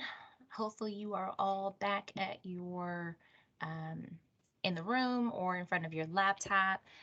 This is the last break of the afternoon, so we will keep it rolling and keep it going. Shuba, are you in front of your computer? Are you ready to go? We are at my computer, but it's 2:51 on the dot and the whole room is not gathered yet. No worries.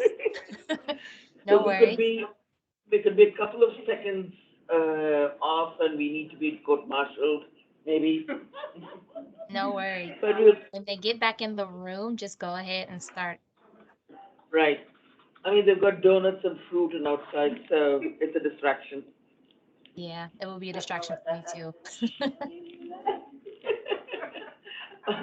And there's candy too, so, At least you got sugar to keep you up. yeah. So I'm just waiting to, I'm going to stick with, just to level set expectations. I want to get through the checklist and the pages in the system that go with the checklist. And then we can just sort of reorientate ourselves to the deck and make sure we have covered the agenda by looking through the combination of the checklist and the and the pages. And then if they, when they've got a chance to review the recording and the entire webinar PowerPoint, if questions occur to them, we do have the question and answer session where we can devote ourselves to answering Yeah, the question any. and answer was yeah, at the end. So Right, however you want to do that once you go through the checklist and the other items. right. Okay. And it doesn't have to be me talking all the time. Once we get through the core payroll processing and the post-payroll processing, maybe Kofi and Shannon can tag team on reports, and I can talk about the queries. Okay. Sounds good. Alrighty. We're missing about 6 people, I think, in this room.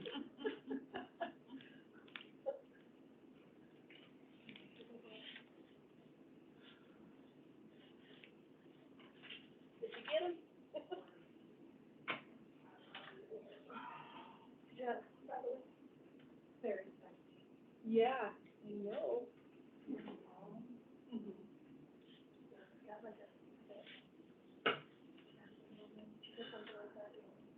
Are you able to finish them?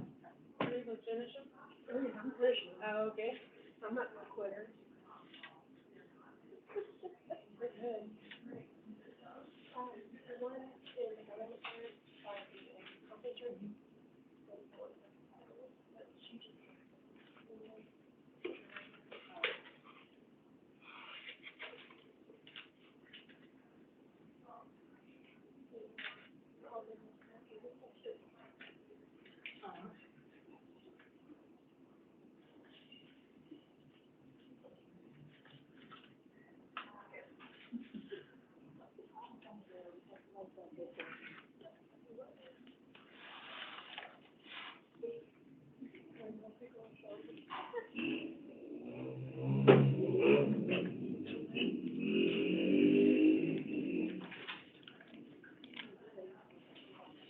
Yeah.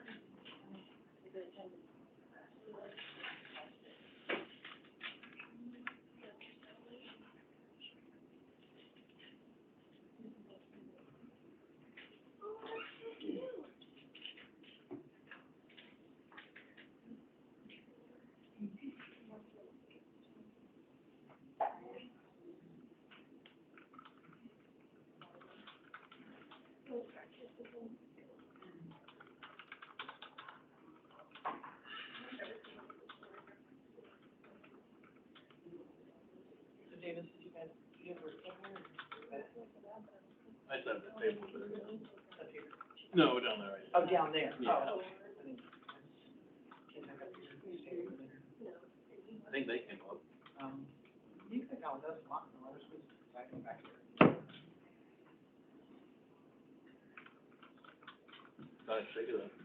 Yeah, tomorrow we eat at the desk. Yay. Back home, eating at the desk. Cheeseburger and chips. There you go. Tomorrow's barbecue day though. Oh, that's Wednesday's barbecue. Mm-hmm. Yeah. I guess I could have walked over there.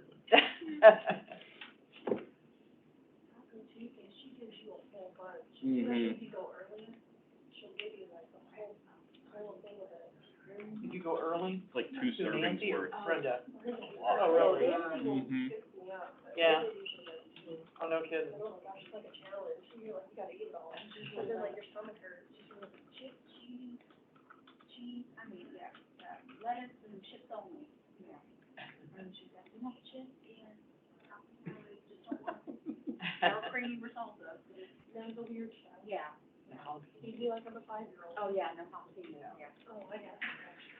Really? Oh, next time you can have mine.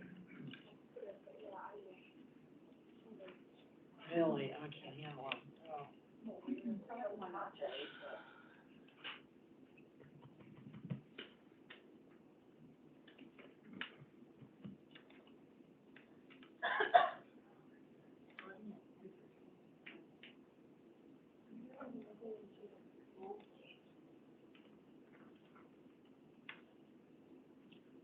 Who are we still waiting on? Brent, Stacy, and Missy, right? Yeah, we're still Stacy, yeah, okay. Yeah. You can go ahead. Okay. Do we need to start the recording back up? I think it's still down.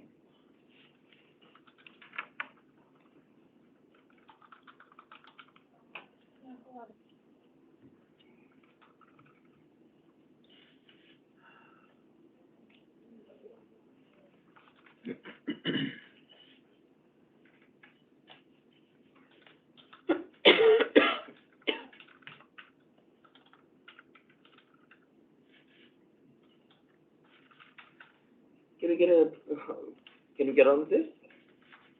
Yes. So we were in, let's say, we were talking about the Tuesday AM, the Wednesday AM, on these checklist items, and we were looking at, the payroll, the time and labor load has already gone through by batch early in the morning, and you want to take stock of whether there's more transactions out there that you can load. Why would you want to load? Because you want any laggards who, but time keeps getting reported, getting approved, time admin runs.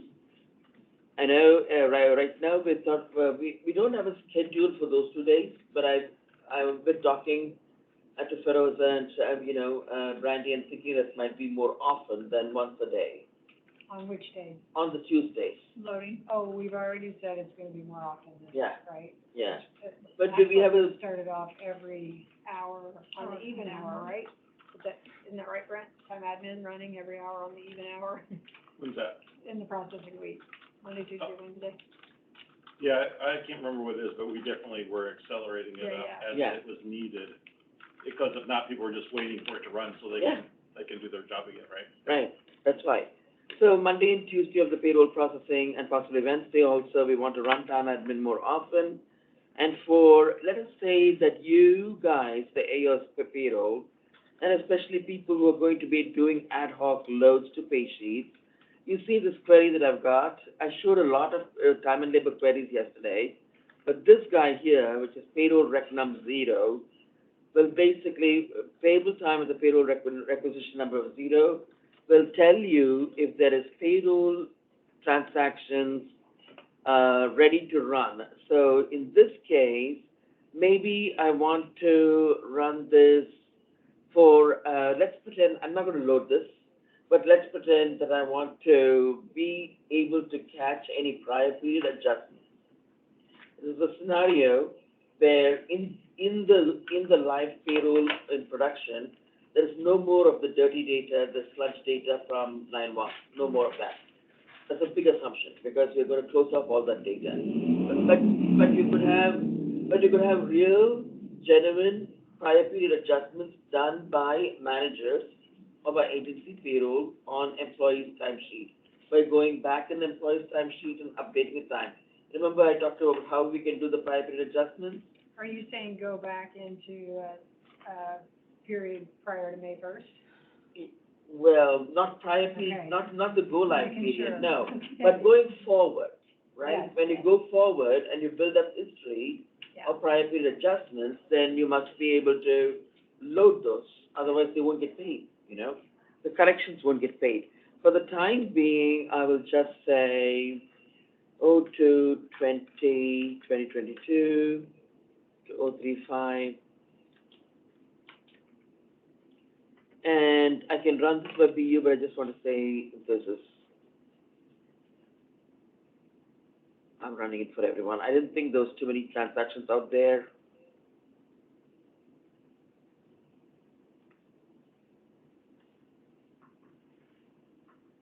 We still need to really be clear on how far back that's gonna go, because we were thinking calendar year, but then Courtney didn't want to cross fiscal years, but then didn't she even tighten it 90 days? Yeah, So she said, Still not crossing still not crossing years, fiscal years. okay, So we need to make sure of that really, what we're gonna, so for this pay period that we've been talking about, there are 433 transactions where the payroll requisition number is 0, which means that's a little indicator that payroll uses to load the transactions.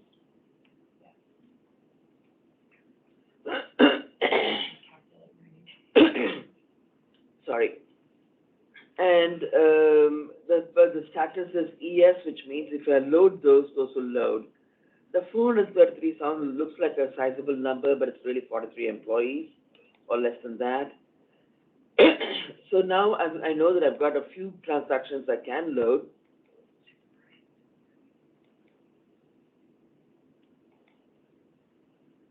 Okay, we can load all time, or I'm going to load filtered time. And when I run the filtered time, and Sharon, I'm just going to run the filtered time just to show them. Hope it works for you. I haven't been able to get anything to work. Nothing's working? Why not? You're not able to get it? No, I'm sorry, I can't run any jobs to keep Aaron. Go ahead though. in this environment, in UAT. What's going on? Remember I told you that Calc wouldn't, Yeah, and then it day failed. 11, Yeah, so. I told Mike that. It's not gonna happen in production though, right? We guarantee. Oh, I'm writing that down, Shiva. We got It's getting recorded. 12 so- witnesses here. It's getting recorded here. I'm gonna try running this and see what happens, what's going on with this. Maybe I can just run it to Unix and it won't, let's see. Yeah, maybe they switched them. Unable to connect to the REN server. Well, what is that?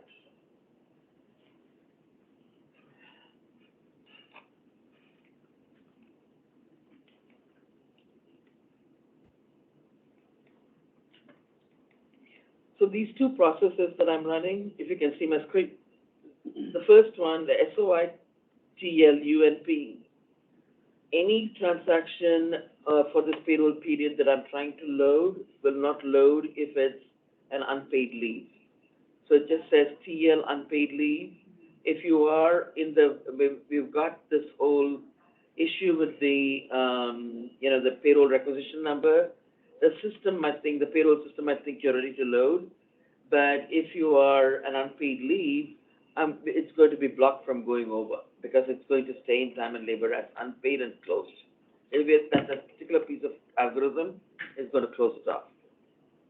The rest of it, the PSPLDTL1, that's your COBOL for going over to pay sheets. This is the one that loads time and labor to pay sheets. And it will be run ad hoc by Shannon, by Paula, by anybody else that they nominate.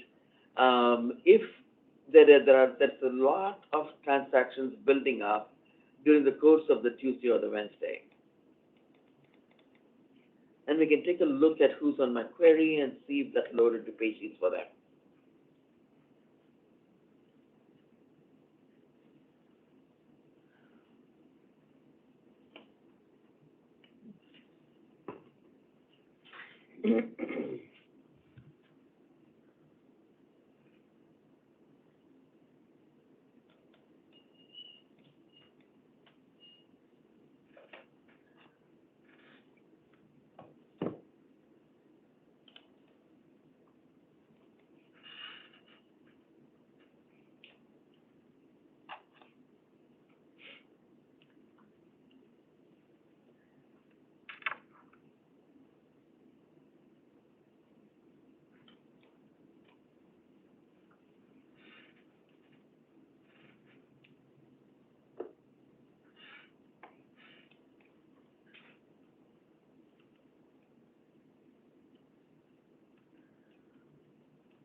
Okay.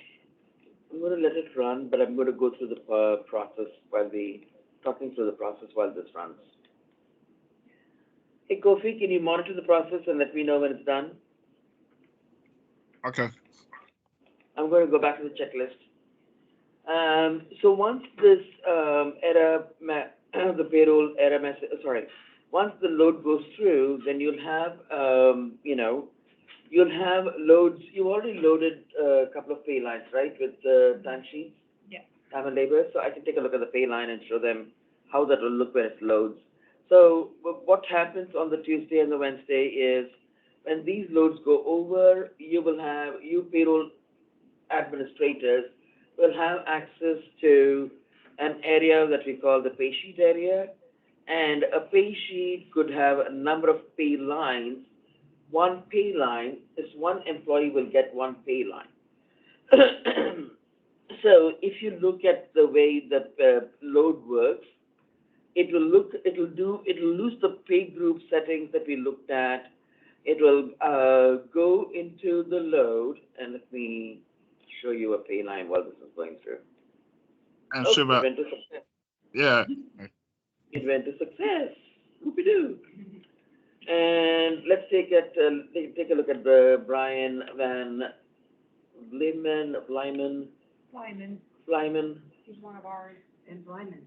Oh, wow, okay. Let me look at his pay line. I'm just going to do a new window. We just loaded him. So he was in time and labor, he was not in payroll. And I'm just going to, the area I'm going to is payroll for North America. And guess where I'm going next? Update pay sheets by pay line.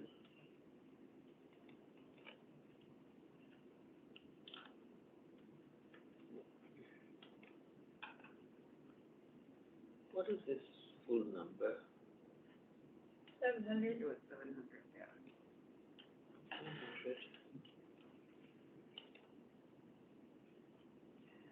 Okay, so he's got two pay sheets, two paid lines. We call them pay lines.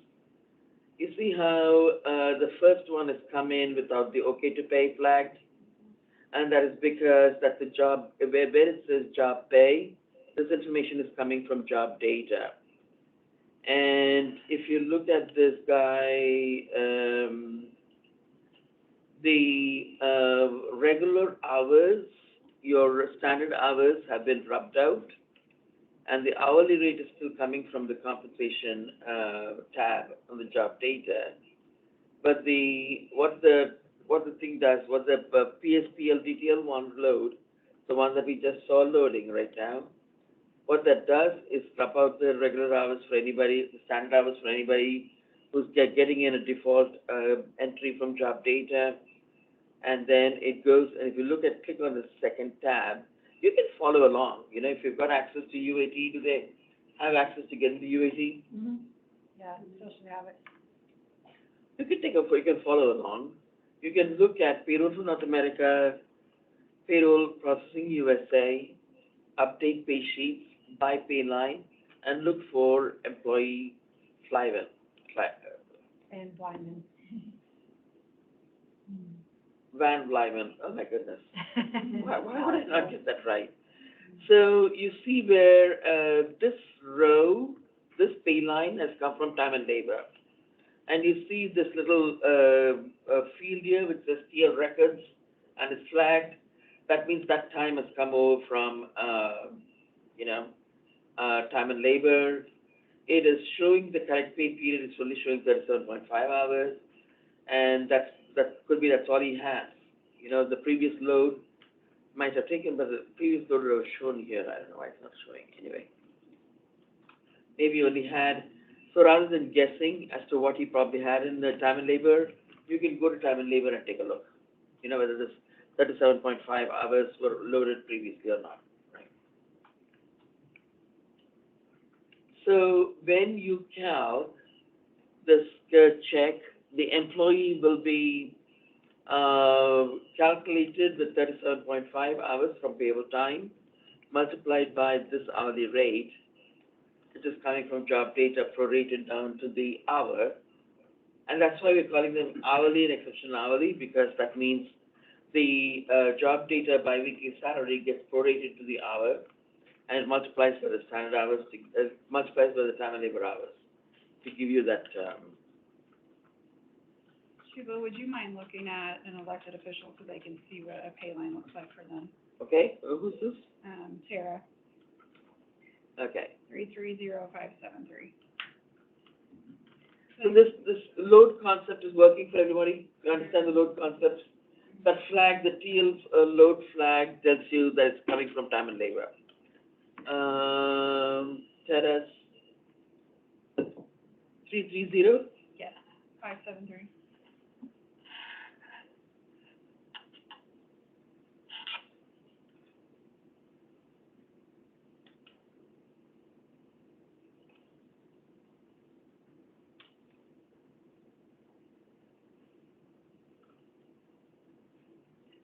So this person has, this is Tara, and she's got, no push-up load, we've not loaded anything for her. No, this is what elected officials with any salary, right? Yep. They see the okay to pay on the pay line, the job. Mm-hmm. I just want them to see the difference and no TL records, right? I don't, see her, I don't either. huh? Where is her salary? It's showing her hourly rate, not her It's right there. regular Actually, salary. right. It's at the bottom. Oh, okay, like, I don't see it. Yeah, I already looked, her check is there. But that's only the, housing allowance, right? up above it. no. Oh, there it is, oh, sorry, it is Yeah, there. yeah, I missed it too. I was just wondering, what is she working so hard for? So, yeah, so you've got your salary coming in from job data, you've got the job pay which says that it's, coming from job data, you've got the okay to pay flag, and you've got the additional payment for was 460.27. Make sense, everybody? Okay, so then you saw one time and labor person, one payroll person. Kofi, you want to go ahead and calc this, or run the calc, or do you want to run the calc? Shannon? I can't, Huh? You can't run anything. What is going on? oh, yeah, You opened a cert yet? I will. But it's UAT, I and know, they don't, Well, our processes are running. I don't know how you're, yeah. Okay, now just to see these people go to check, Kofi, can you run the calc for this? Or I can run the calc and let it run. Hold on. Let me do this in the visibility of everybody else. So what we've done, we're pretending we're Shannon, and we're pretending that we are on Tuesday afternoon, and it is Tuesday afternoon. What a coincidence. So we're pretending that the first load went over on the midnight on the Tuesday, and we're saying we ran the query and we found a sludge of people in time and labor with the payroll requisition number of 0, which means they can still be loaded. There is still another batch to be loaded. It's like basically frying chips or something like that. You do one batch, take it out, another batch, take it out, and it just, and then it's ready to validate and serve. So this is basically allows you to stagger your time and stagger your auditing and validation process to make sure your checks look good. If there is an issue with the checks, and this is when Shannon and Paula, I need your advice on how often would you be running any queries and asking them to look at the queries now? Well, and this is when I thought you'd be running your pay earnings query and sending it to the agencies to take a look at. They have their own queries, right, that they'll be running? They've been running it in time and labor, but now you've loaded the pay sheets and you're running the pay calc and you're giving the checks. So you can have the pay earnings with the check numbers. You've got a pay check query. Do you want to share that with them at this point? Right. Yeah, I mean, we don't want to run something and send it to them. If they can run something on their own for their own BU, right? Okay. They can run it for their own BU, but the thing is, it doesn't stop them from running it as a BU. Yeah, well, no, we couldn't. that's the problem. That's the problem. I'm thinking that you might need for initially to disperse that. So what we talked about, we don't do that today. They don't You just say tell them if anything. there's a problem, if there's Yeah. a Right. error on something. So you don't want them to look at the checks and validate the checks, you just want them to, okay. So the next thing I'm going to be doing, you see all of these things, we've got here. I want to be done with on-cycle payroll processing by, 3:45, so that we can then go into, an off-cycle process and any reports and queries. And we're kind of running out of time. So what I'm going to do is instead of running the pay 11, I'm going to let the calc go and run the pay 11 after the calc. I'm going to create, so the next thing we are doing here is while payroll agencies are running this unprocessed payroll time report, we are going to load, we being payroll are going to be loading this, allowing the time and labor agency payroll people to continue with this. And then in the meantime, once we've done one calc, we've loaded pay sheets for time and labor, and we think that the majority of the loads have gone through. Shannon can walk us through, you can't walk us through the P-SHUP load either? Yeah, I don't know. You can do the tri-set P-SHUP I mean, load? I'll do the majority of it, and then maybe you have to. Yeah. So Kofi, can you be on standby? I'm going to run the calc for this group, just to show this group what the check. Actually, let's stop here. You run the P-SHUP load, and we'll run the pay calc for all of it. The time and labor load, the P-SHUP load, we'll run the calc, run the pay 11, and show them all of that, and the query for the pay messages query. So Kofi, you got that right? Yeah, you could hear me? Yeah, I can hear you. Okay, still in your share. Yep. Okay, so most of you are familiar with this template. This is the template that will be used for any earnings loads that we do. Agencies will send it, and then Cynthia will continue to do the majority of the loads for mass uploads for bonuses. All the legislators will come this way, just like they send over their grids. Yes, they'll be. We'll create one for every type of pay they have, so they'll just use that, and then they'll be doing salaries through the same thing, and then board members. So I just already created one to load here with Brent and Paula. Paula, you're going on STD. Yoo-hoo! Can it be for the first? What year? With board member pay, bonus, and STD on this. And I'm not gonna go into extent on what needs to be completed on here because, unless you want me to. Okay, so when we receive these, we copy and paste into this template. You have to use this template to create the load to go into PeopleSoft on the staging table to then load to the pay line. So it's a copy and paste the entire spreadsheet into the actual, living template. So we go here, we're gonna go to add-in.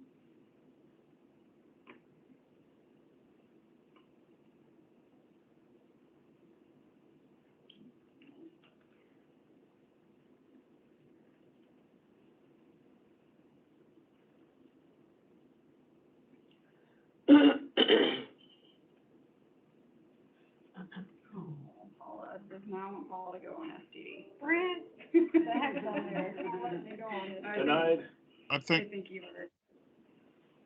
working Is as the- design. if the page sheet update source is small letters, it needs to be capital. Was uppercase. Oh, really? What does?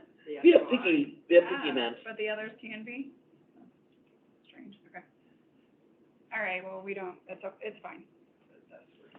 It's fine, Paula doesn't need. We're gonna explain it now. All right, so once that's done, and these okay ones are now at the staging table in PeopleSoft. So we have to go to, and I'm gonna go to the work center. That's what we're gonna work from mostly. We are here, nothing. Like, I feel like she's looking everywhere. Can you see? No. Am I sharing? No, not yet. You're clicking around on the. I think you lost the share. There you go. See? Okay. Yes. So I just add the payroll work center here, under prepare payroll. And then, load pay sheet transaction.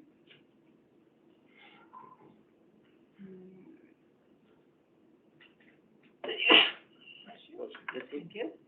We select the pay run ID again. Shannon, do we want to review I think you should review. the transaction Just first? go- Yeah, Yes.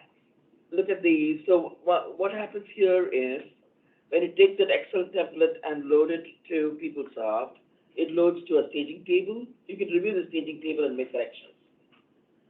Some corrections, not all. So you can show the play page where we review the transactions before you then load these transactions to the pay lines. Which is update, Yeah, right? So we go to update pay sheet transactions. The source is always gonna be other sources. We can do, pay period end date. And then we can do search. Had a feeling it wasn't gonna bring anything in. Nothing's working for Shannon. No, maybe Kofi. Okay, I'm gonna try search by creation date.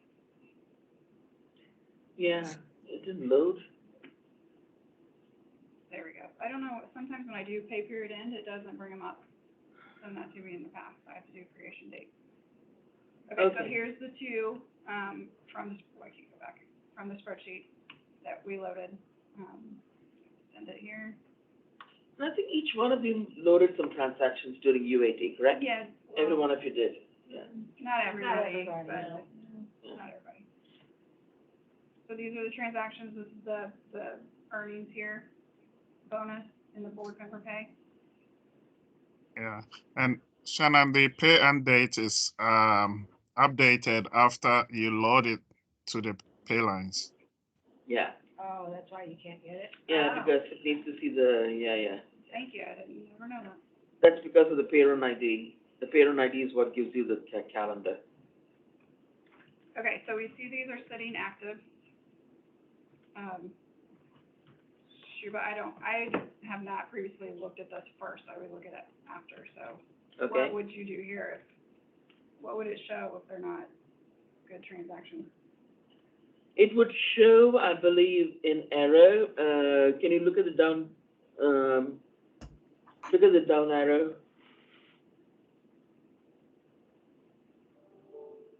When you start loading it, it will show in progress, and when it finishes, it will show, we can't see the different values. It's just exclude and manually paid. Right, Yeah. so if you want to, at this point, stop a transaction from going to pay sheets, then you would do the exclude. The manually paid would be something that you do outside, the system. Actually, the manually paid I've never used, but active, we would then run the T-Shop load to actually load to pay sheets. You can run that, Okay, so that's saying that they're ready to load yeah. when they're inactive, okay. Okay, and then we go back to load, which is load pay sheet transaction. Yeah, once you run the pay sheet transactions, that status should change to loaded or in progress. If it stays inactive, that means it hasn't done anything. They failed some validation. And again, the payroll ID, and again, the on-cycle, off-cycle flag. Other sources. Yeah. And then the okay to pay, because if you don't select the okay to pay, it's not, put it on the pay line and pay it. If you don't select the OK to pay, they're not going to, pay calc is not going to pick them up. Okay, I have a question. Yeah? If you're loading the pay sheets like this, then what does that CI do? It brings it over, it says it's there. It goes to the Why staging are we table. running another, it's in the staging Yeah. table, so it doesn't automatically update the system? It Because when I doesn't- run CIs for HR, It they goes get to the paid right table. away. Yes. Okay. It goes directly to the table. Yeah. this pre-shop loads very deliberately. It goes through, three processes. It loads to the P-Shop TXN, transaction table. That's just a staging table. And then there is, when you run the P-Shop load, you see when you click on the load page sheets, it will load, there are three processes. There is a validation, there is a preload, there is a validation, and then there is the P-Shop load. Okay. So we are shortening everything by calling it the P-Shop load, but there is an actual COBOL, which is called PSHPP. SHUP. It's a complicated page sheet update load, and that's also a COBOL. So first they load it to, another sort of a staging table where it's validated. It runs the validation process, and if it passes the validation, then it goes into pay lines. So if you get an error on that CI, you can still load it because you can go to that one page and fix whatever there is? Yeah. Because Yeah, but then you can fix some things. Not every. Some of the fields are grayed out. Yeah.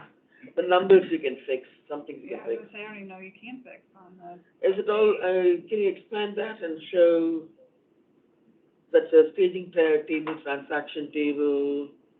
on the update pay sheet, Yeah, is that something, I thought the amounts were ungraded, maybe, but I feel like it wasn't. because we've done some fiddles with that table. I've never changed anything there. Expand that. Okay. This is great, the only thing you can change is the transaction fee. Yeah, I think, Can you scroll all the way to the right? Yeah, there's nothing you can do online. You've got to do I it. think just if we load something and or if we stage it, and we come here and then we're like, oh, I didn't want that one, I guess, or. You can or exclude it. Exclude it, I don't know That's if we've got to excluded. that point. but- That's what we've been using it so far, but, But you can also exclude you can delete. after and delete. Yeah, you can delete the transaction. After excluded. Okay. but it still has to pass on your CI. It can't err Yeah, on the that's CI, or Yeah. else you can't fix it. Yeah. Okay. Yeah, you've got your CI itself doing its validation to Mhm. get to the staging table, and then from staging table to pay line, there is another validation. Okay. All right, I'm gonna attempt to run it. It's gonna work. So, Good question, out of curiosity. The very beginning, when you air it out that first time, you fix it and do it again, with that duplicate transaction. those two that were good, Yeah. they will err then. Okay. But if I was to do the same load again, fix her, those two would err, she would be okay, Okay. because it sees a line already there for the same. As long as I'm okay, it's good. So you can't have somebody with more than one bonus? You can't have the exact, You can do by a sequence. change the sequence So you over. haven't changed the number? Yes. And sequence numbers are very important. Please don't ever forget sequence numbers, because I have on thousands of records. If we So get when you another do a CI, it is very important. after that one, for the same person, Do you have to put in two, or? if it's the same I'm same thinking- earnings, but it will err, and you'll know that you have to change, something's not. Even if it comes 2 hours later on your stuff. Oh, yeah. You have DOT employees that get the cash spot bonus for their emergency response, and then they get a bonus for their Yeah, we overtime put or two different, whatever. is it same earnings though? Yeah, it should not We be. talked about, that we need to make them make it, same way with board member pay. Mm-hmm. Somebody was saying one of the agencies, so like 6 different lines of They need board to member combine pay into instead of one. combining them. Yeah. So our practice for that is send it back and make them redo it, so that they learn that they have to put in one They can number. add We it need to up, make sure that they know that, right, whoever, We've whichever told them, ones I those think. are. Yeah. because it will air out, and then you'd be like, okay, now I gotta make it one amount. Unless they put a new sequence. They will not, because they won't know. No, because it would end up being one Oh, they amount. can't even touch that line, by the way, so they couldn't do it. But we wouldn't, I mean, they come in at different times, that's the thing. I know, but you'll know when you go to load it, that's what I'm saying, if we don't get them in the practice of. Why do they send it separate times? It's the same period, the same person. Okay, is it running? And then 3 different people sign it and same form over. queued. Let's see, keep our fingers crossed. You want to click on PY load, the blue highlighted field, because then you can see the three processes that are there. So the preload is still queued. I wonder what's going on. Preload went to success, and then you see the PSHUP valid. That also does some validations. And if there's a piece of data that it doesn't like, you can go back to the page that we went to and look at the validation. What is invalidated? Validation went to success. I don't know, Shannon, these look like they're gonna work. They do. I'm skeptical. Well, I went and cleaned out my queue, or when I cleaned out, deleted all my error Yeah, runs. Oh, that was good, okay. there you go. So this PSHUP, the last one, that's also a COBOL. Every one of them is a COBOL. It's all gone to success. Now you want to show them to get into So we would the go calc. back, well, we would go back here to other sources to make sure that, or Yeah. back to update, to make sure that it actually loaded. Loaded. Does it look loaded? Then you run the pay 11 to make sure. Well, actually, you can run the calc and then run pay 11. So you see the status is now loaded. So now if you were to go to the pay line, you would see these on the pay line now, Yep. For these people. So we can go ahead, you can, you want me to run calc? Is that what you said? Right. Do they want to see the pay line to see that these PSHUPs are loaded? Yes. Let's look at that. They want to see the pay line. This is your bread and butter, right? You're going to be, this is what you do. Go to my favorite person. Skate ball. Who was it? You'll never guess. You'll never guess. It's because you didn't load. I had to say. Brent doesn't do the appraisal. Oh, whoa. Shoot, and this was. Whoa. Okay. So this is, we go, this first page, no okay to pay, job pay, because it's time and labor reporter. But here's where we see the okay to pay is checked, bonus amount. Okay, and so if we did have to make a change, if the agency says, he shouldn't receive 200 instead of 1,000, we would have to go in here and change an update. All right. And then where you've got the one-time deductions, taxes and garnishments, that's where we do overrides. We may want to show an override of something that we did in the past. Do we still have pay lines from the first load where you did an override for benefits maybe? I haven't, not for this time, pay. not no. this pay. Okay, so sometimes benefits wants you to, and that's in my checklist also. Why don't you go ahead and run the calc and then run the pay 11, and I'll go back to take back the share and go through some of the checklists because we want to be done with the on-cycle at least by 4 o'clock.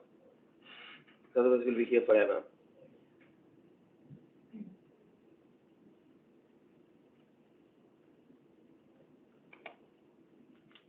Okay.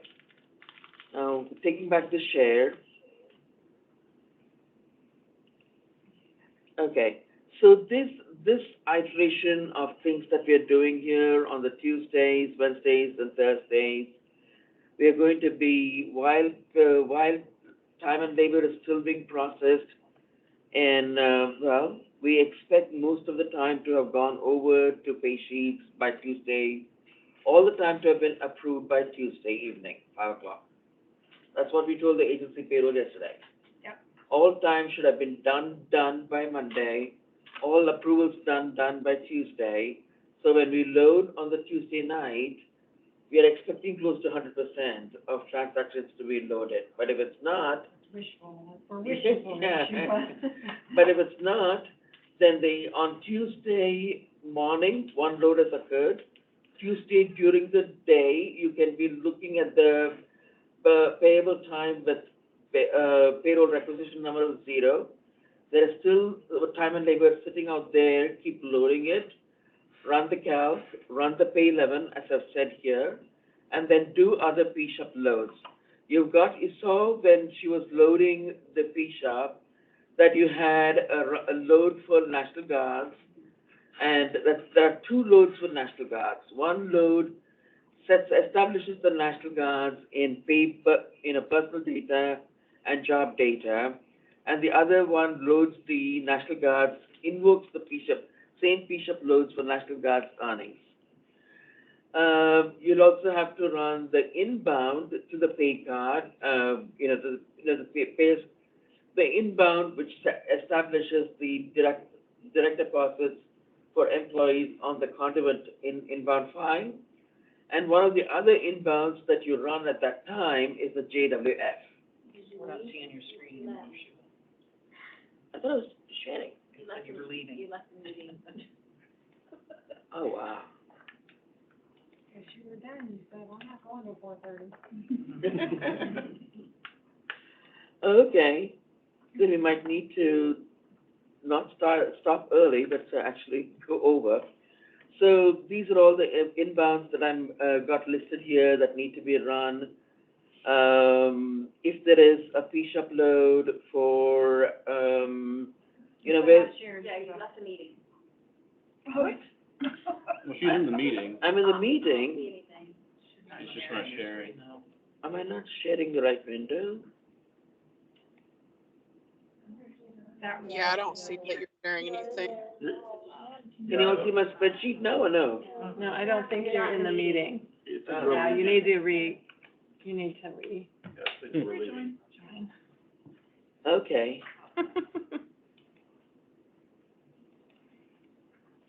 I'm in the meeting which says webinar updated link. Yes. 322? Oh, I've been knocked out of the Wi-Fi, that's why. Uh-oh. If all of us will be. And then, Yeah, if you are, we all should be. no, but I'm on the public network for some reason. I couldn't get a secure network. It's been doing that since yesterday. How about now? Not yet. Okay. Good Lord, okay. But I am in, let me just rejoin for that.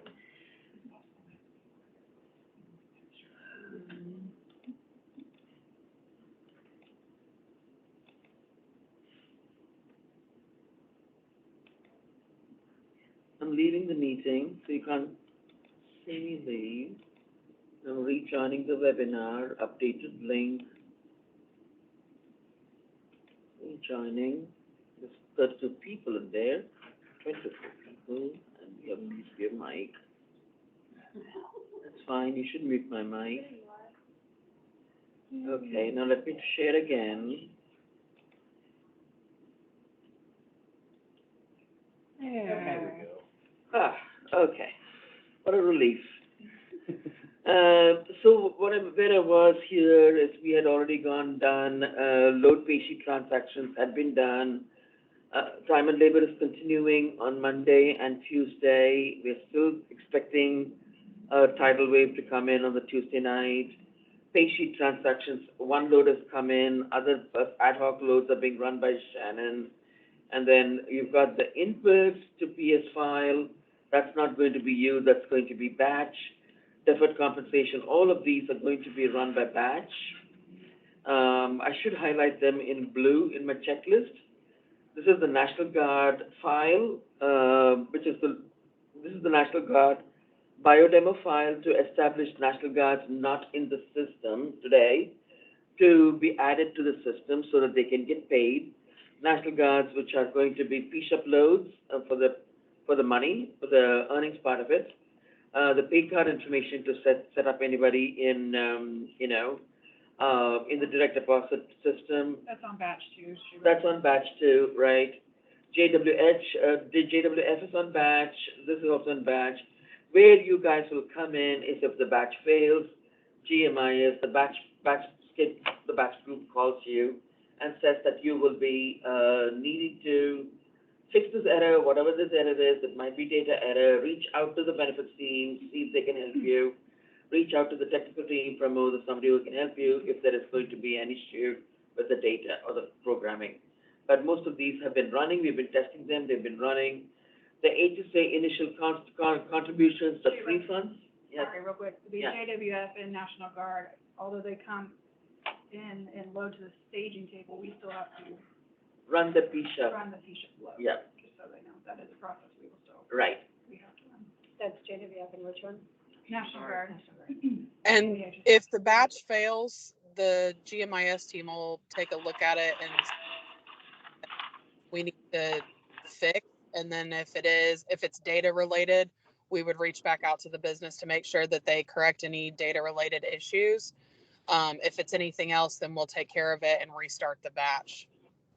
Yep. And then some benefits have been sending us fiche uploads also. The pre-funds, the initial contributions for people, new hires, adjustments to coverage, arrears, retro benefit deductions, all are coming in as component interfaces. We use the fiche uploads, the deduction part of it. You saw Shannon loading the earnings part of it, but you can also load deductions and taxes to the deductions to the one-time deduction override. You remember that on the pay line you had that? And you've done that too, right? But you don't have anything now to show. But that's also been done. And then here I've got an entry for any online pay sheet entries you might need to do to update the, to update any of the, an adjustment, a negative adjustment, and or to take back an overpayment or additional payment because, somebody was underpaid.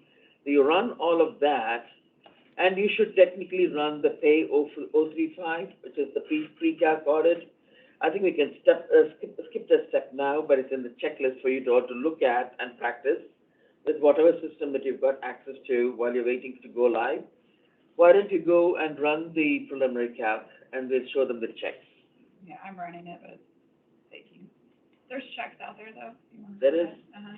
Okay. Figure out how to check and.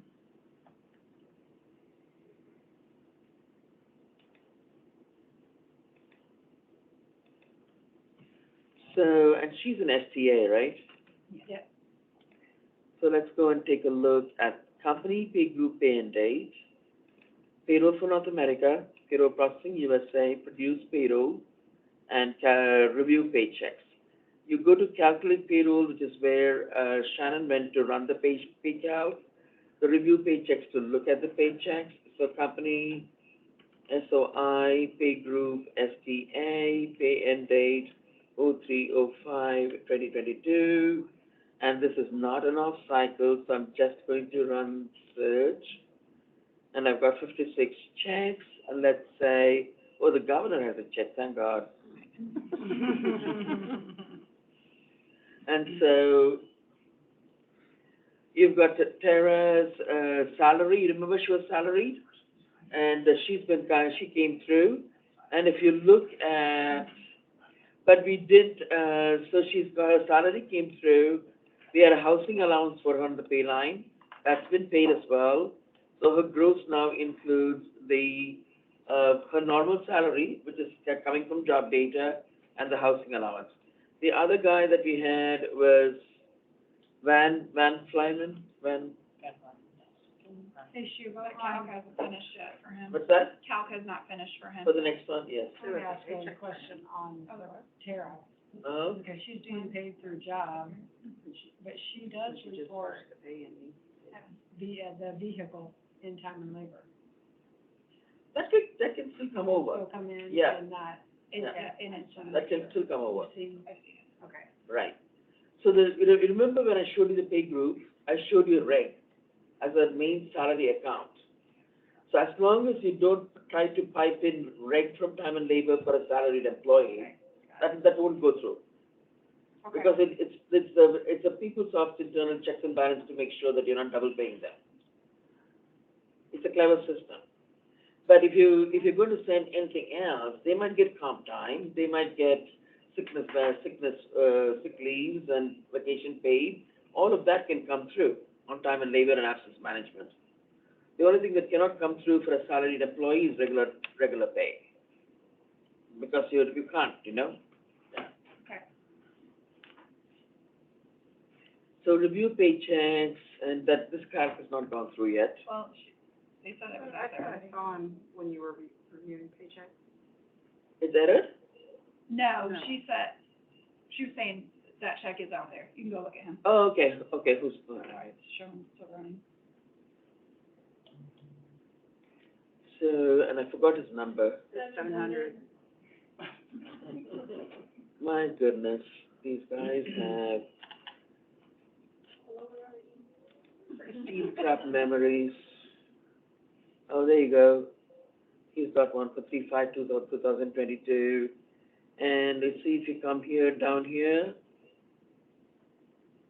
I'm seeing one row for him. That's regular pay, and this is coming from time and labor.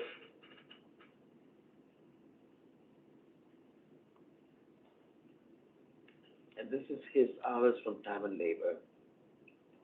Let's see.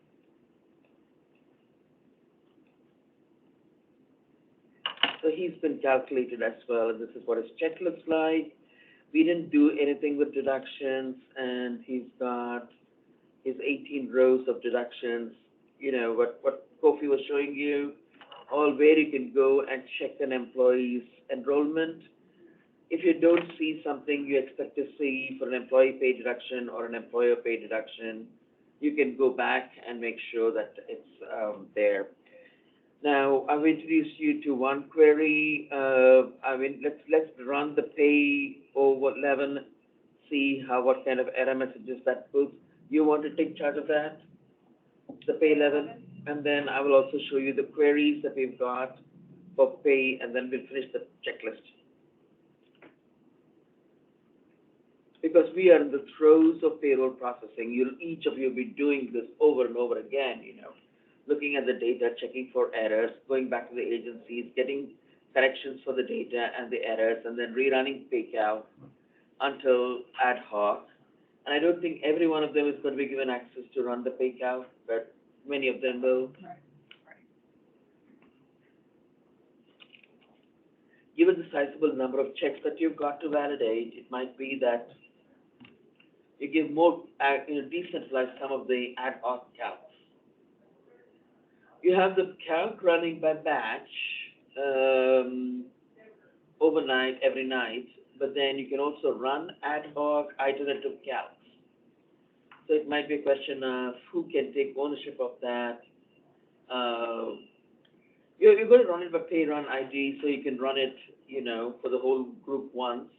But you can sort of, if there are other people doing validations, you might want them to, want a couple more people to run ad hoc calcs. And then once you've done that, you can run some of the registers, and I've got a listing, so we are still in preliminary calc stage, right? They can still run, as soon as we can, you run, I've shown you that we can look at the checks. Even the preliminary calc, you can look at the checks. You can run your payroll register, which is your pay 002. You can run payroll summary. In case Tara wants to have a look at the payroll burden, the size of the payroll, we can run the payroll summary. Yeah, but it'll still all be preliminary because it's still fake data until it's unconfirmed. You can run the deductions register, you can run the deductions not taken, and that is important because you want to know if somebody is going to be having the pay 00, I'm sharing, right? I'm still sharing. Okay, I better take back the share because everyone's looking at me like I'm crazy. Okay. So if you look at this guy, now you can see my screen? Yeah. We are here, going through the processing. Tuesday, Wednesday, Thursday, payroll week, we are in the process of running payroll preliminary calc, validating, running the registers. If you want to run the registers, you can run the payroll queries, run the deductions register, deductions not taken. You want to know why they've not been taken. You want to escalate it to the benefits team because they'll want to know when somebody's not being taken. and you keep running pay 11 to make sure there are no errors. When you run the pay calc, you will see a message which says, that is my process monitor. Where if you see on the log, check messages, you really should run both the pay 11 and my query of pay message table. So,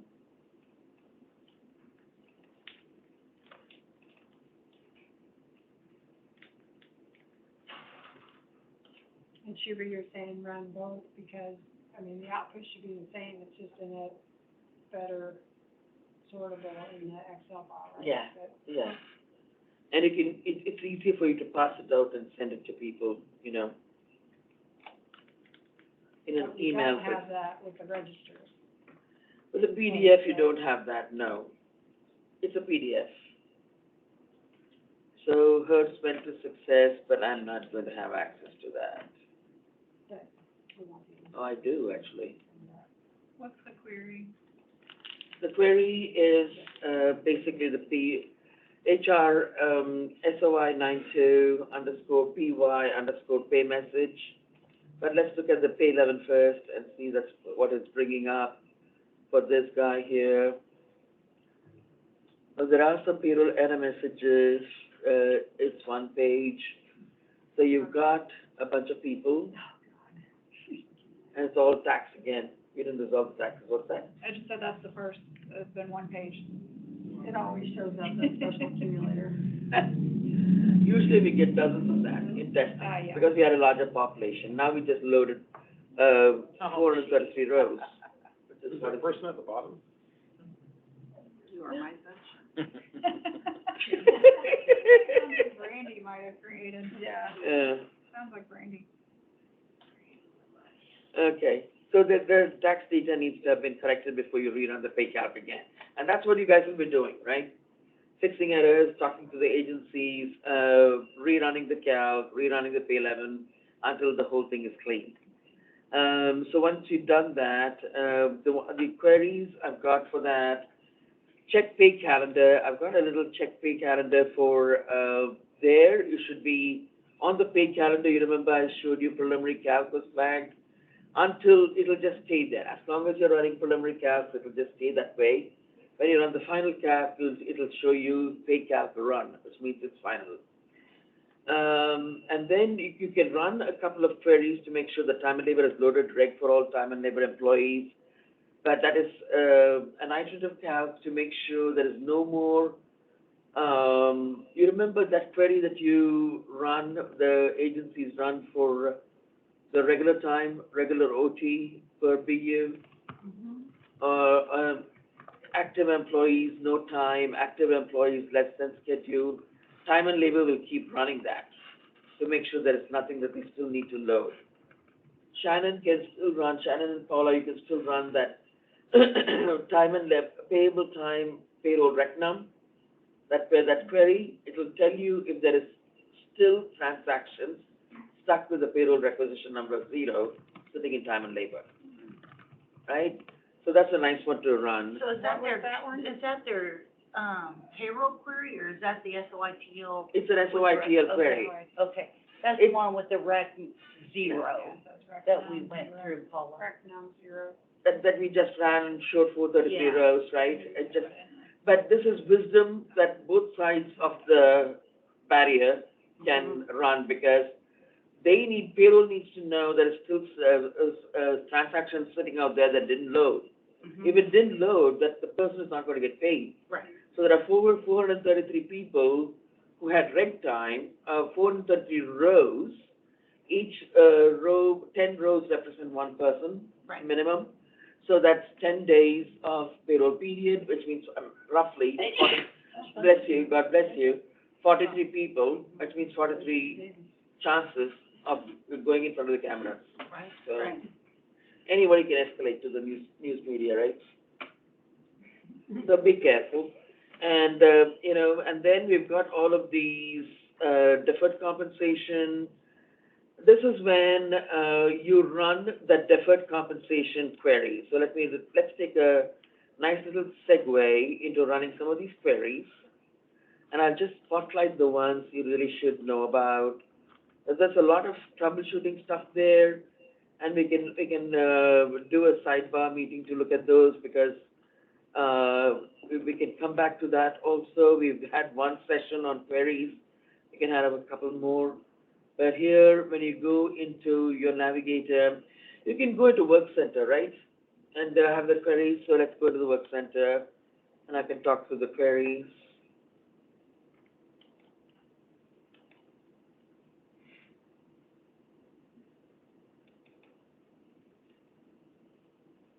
So if I look at the queries, payroll queries, unprocessed retro, historical, these look like delivered queries. Yeah, I don't think that the queries, all your queries have been placed out here and they need to be. No, out here. these are not. So I'll go back to Query Manager and I'll look at that. The ones that we created for you, and some of it was done by Barry, some by me, some by Kofi. They produced a bunch of queries. Some of them can be duplicative, but hopefully they give you a wisdom, insight into what is being processed in the payroll. So I'm going to look at search by, you can still see my screen, SOI92_PY. I'll tell you what they were, when you can run this. There's 94. We don't have to go through all of them because some of them are saying SOI92PY. They're very heavily Courtney oriented, Courtney, Ravi, the FIFM team oriented. So we'll go through quickly what you guys would be good to run. SOI92PY account code pay earnings. That's basically your on pay earnings. I wish we hadn't done that. So this is like, what is in the pay earnings that is a bad combo code. The next one is an invalid fund. The next one is a department which doesn't have the commitment accounting flag. All of these would be interesting to the fin team. SOI92, active position, no budget. When you run your pre-distribution audit, right, and you get all of those error 503, 511, which says no budgeting information found for department so-and-so, position so-and-so, and it gives you the combination of department budget. You can look at this guy here, active position, no budget. And then this is a list of active valid combos. Maybe some of these should be renamed SOI92_fin. We can do that. This is a duplicated one. SOI_PY active departments, no CA flag. It looks like I created one and Barry created one. And then this is another one with active position, no budgets. Actual funds distribution, this is something you guys must run. This actually shows you, we showed it to Courtney the other day, and this actually shows you for the pay run date.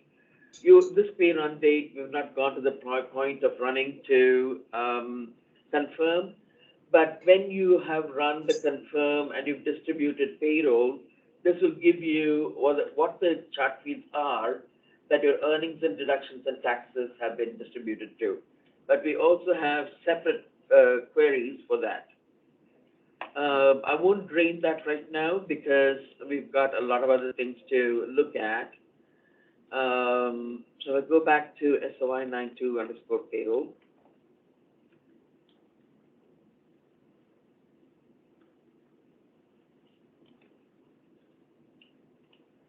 I've got an actual list here of every single query, what the description is, and what the who runs it.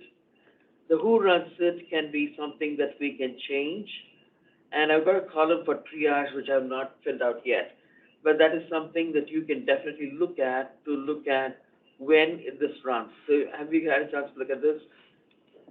I'm going to. Can you see my screen? All the blue highlights. the blue highlights are all fin queries.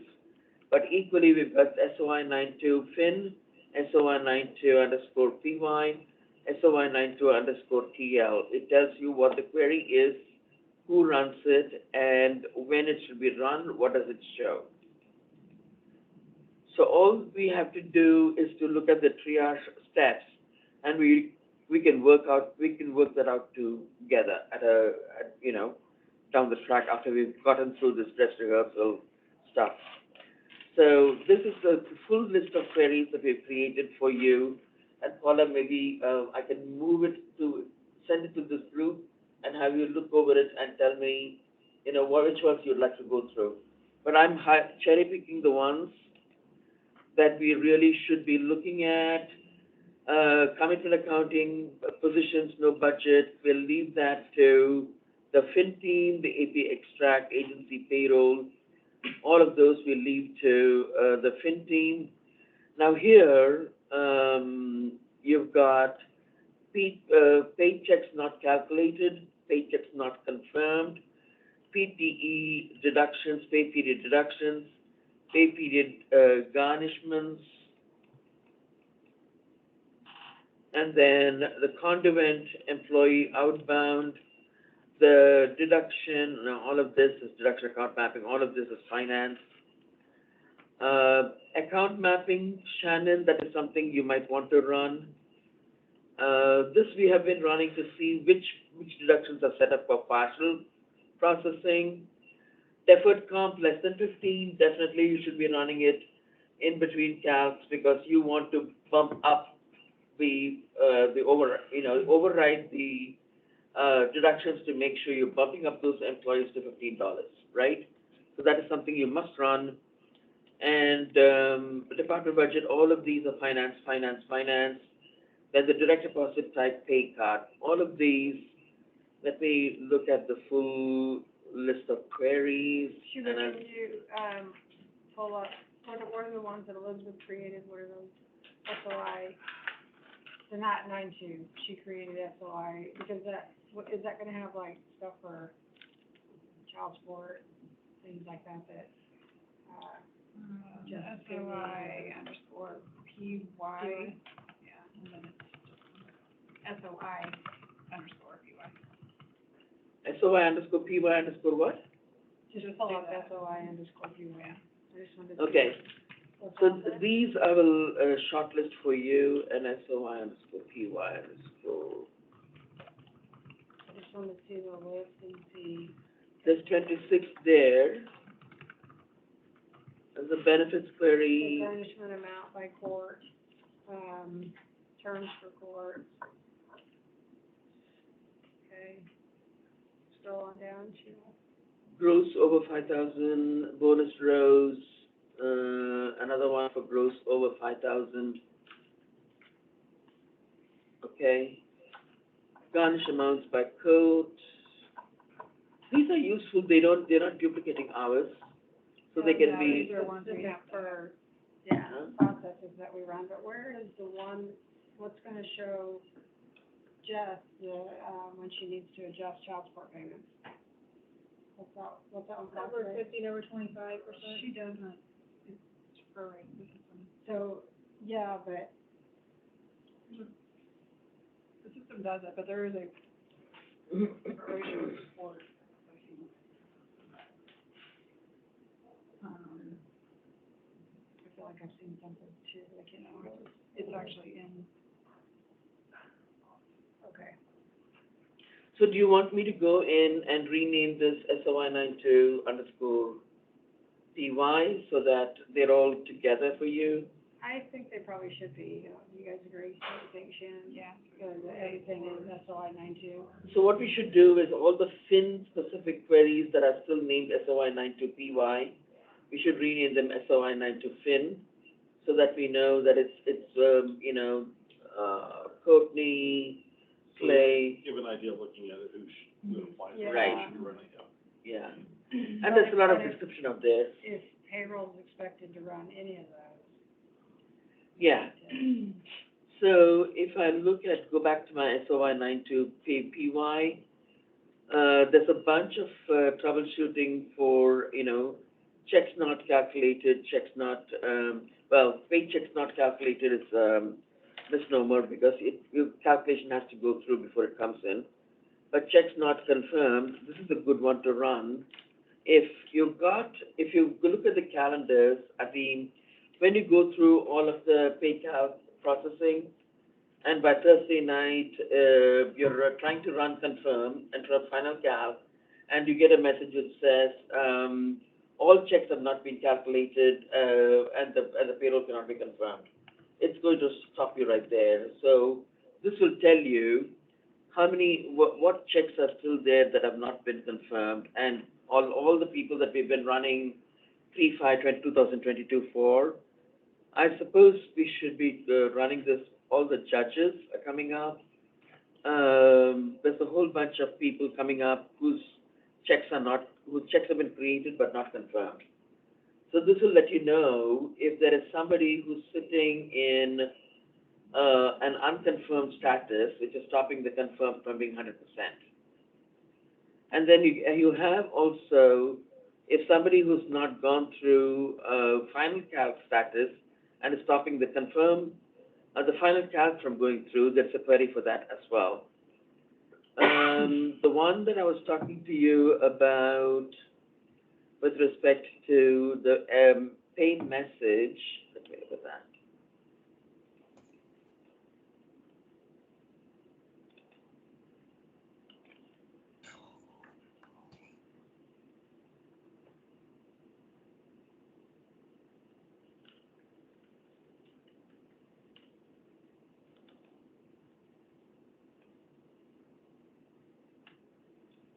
Yeah, you've got a lot of those here. You might want to take a look at these.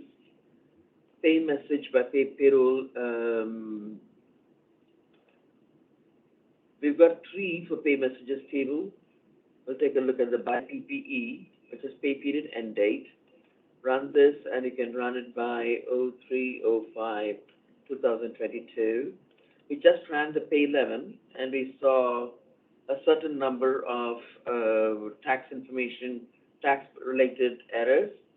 Now, what you can do is to run this as a second validation, and you see that this one, if you run this to Excel, which is what I like doing,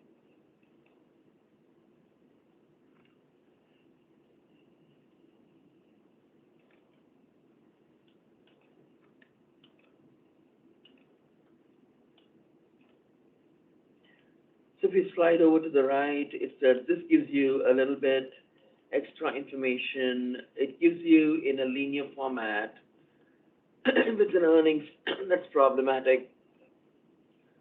And these lines where it says, the star, they're probably federal and state tax not existing. So which means on the pay line, there has been no, when you run the pay sheet create and on the pay sheet create, if your tax data set up on employee tax data is correct, the state should default into pay line. If it doesn't, then you'll get these error messages. Locality, it doesn't mind too much because it's very lenient about locality. If you look at the locality from the local tax data table, which is basically your employee local tax. But if the state doesn't come through into the pay line, it's going to throw it out in error. No checks for that person. So, and then see everything that we saw on the PDF is showing here as well.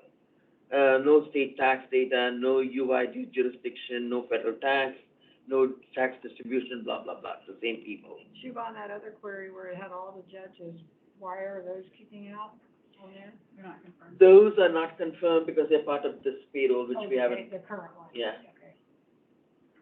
But I think we should filter by payroll period so that we're filtering, actually, no.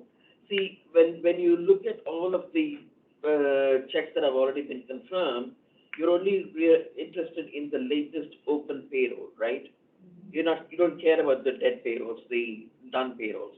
You only care about, we care about all payrolls, but in this particular case, for that particular query, if you don't see pay calc a final calc and confirm going through, you want to see if something has not been gone through final calc, that there is a status for that. There's an indicator on the paycheck table, I think it's pay earnings or paycheck table, I forget, which basically tells you whether something has gone through final calc or not, or whether something has gone through check or confirmed or not. If you have one check that could not be confirmed because the data was failing validation or the employee was failing validation, it's going to be, that whole payroll is not going to be confirmed fully. The calendar will still show open for that pay group, which means that entire payroll will show unconfirmed. Every company pay group, pay end date will show the pay confirmed run flag set, except for that one company pay group, which is not confirmed because one employee is stopping it from confirming. If that's the case, then the entire payroll cannot be closed because 99% is done, but 1% is not done. But that query is looking for confirm. This query is looking for Nothing basically, would be confirmed. it's looking for the status of check as confirmed. If there's a check which is not C, not F, then you know that there is one check which is still showing in a calculated state, and there could be a payroll error message out there for that person. But nothing would be confirmed until we confirm. So what would be the point of running that? No. It would be one person, let us say, legislators have confirmed, National Guards have confirmed, every company pay group combination is confirmed, but FTA is sitting where the pay calendar flag is not showing done. So after we confirm, we run that. You run this because you're still showing some, that happens, when you go through and eyeball your pay calendars, if you still see somebody sticking out like that in their outfield, that's when you run this and say, who's causing my problems? Does that happen? It has happened, yes. Where? It does happen. I mean, it can happen because, And then You run you your- run confirm on one. you know, you go back and confirm that particular, you run the pay One person? fixes.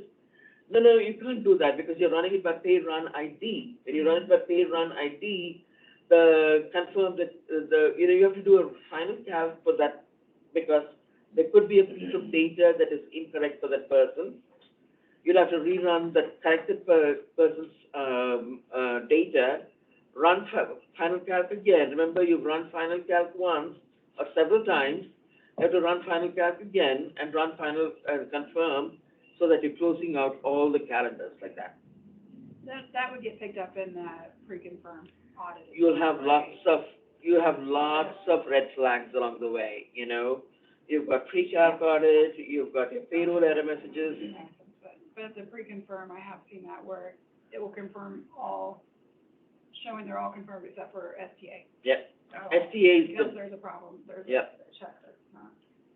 yeah, STA has been a problem for us doing the testing because it's got so many people in there Yeah. and they cover lots of business units, so that's a problem. Anyway, you've got enough audits and stopping points along the way. In this checklist, I've tried to do a brain dump of every single audit and report we can think of, as well as the payroll error messages PDF.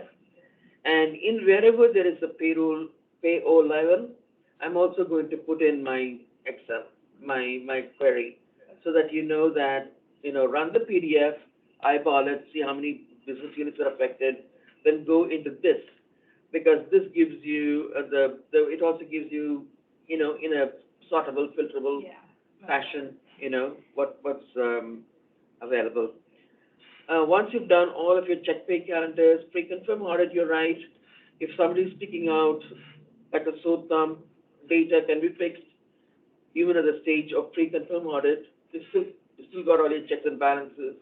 And then you finally run your confirm, and for the time being, you're going to do it manually on the Friday. Payroll error message report, run it again after pay confirm, just because we want to be sure. But your log file will show check messages. So when you run the calc or the confirm or whatever, we just ran, what did we run? We ran the cap, right? You would be seeing, on the log file, check messages, but, you know.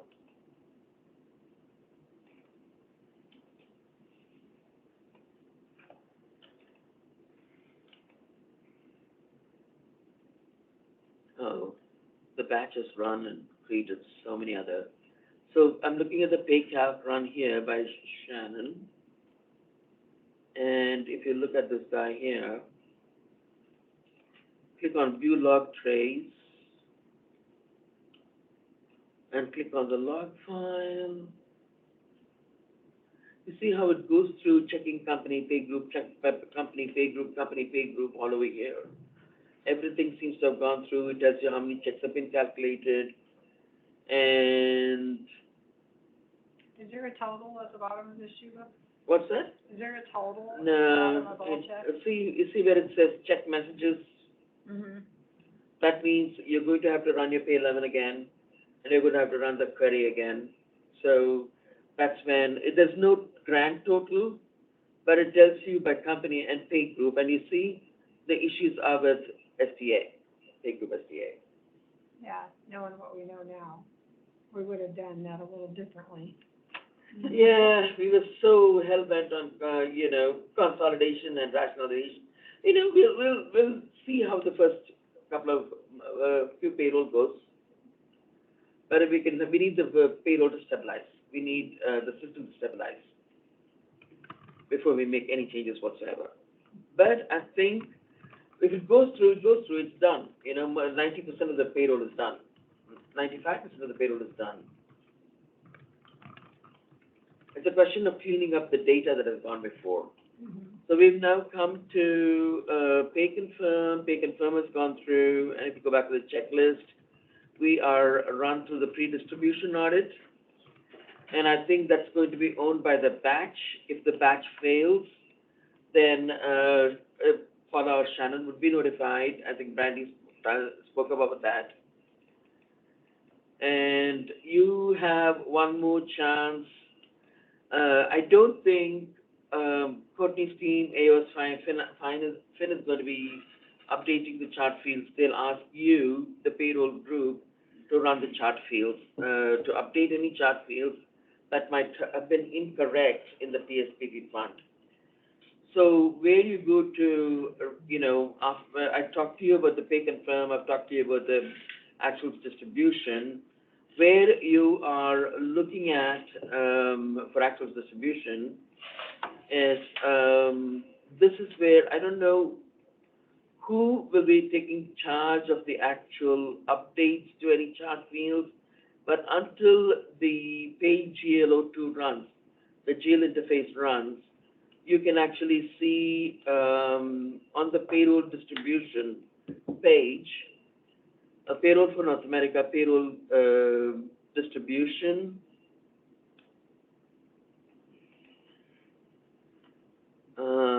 Commitment Accounting USA, review actual distribution.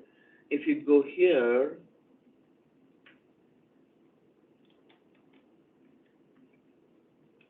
let me look at the previous payroll, the pay end date of, what's the previous pay end date? 3/2/19. Yeah. 2/19.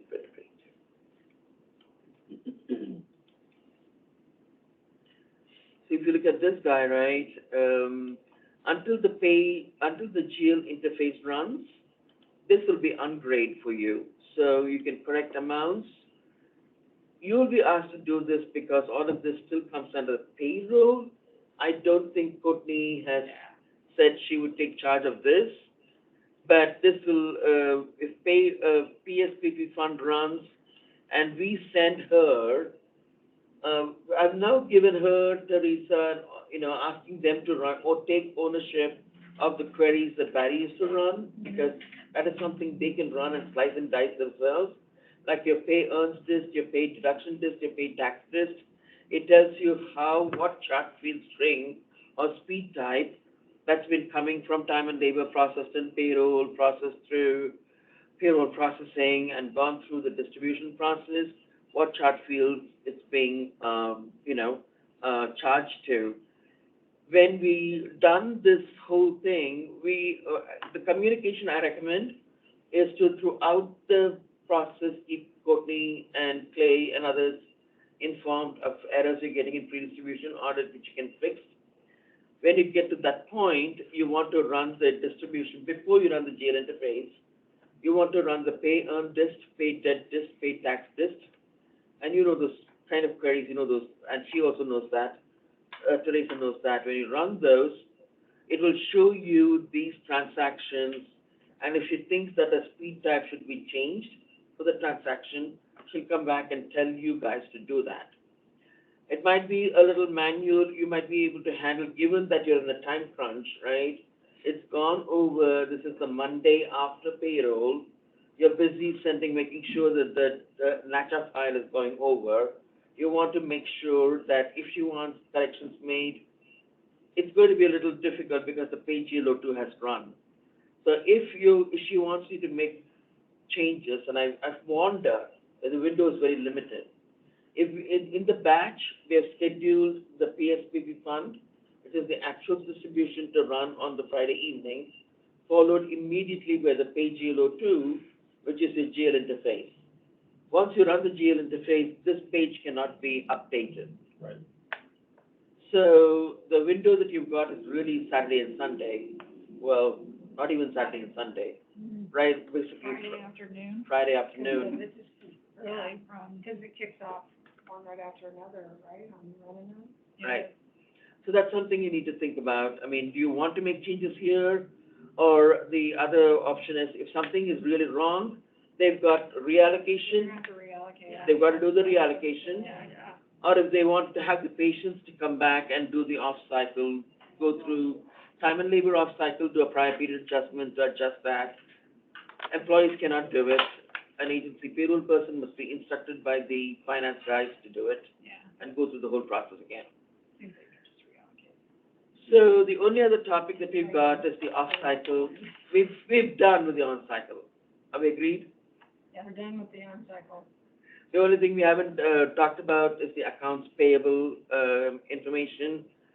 So at this point in time, at this point in the processing, we've run any updates to the chart fields have been done. We are not running the time and labor cost extract. You will be running Read that one out. yes. I will put a red line for that.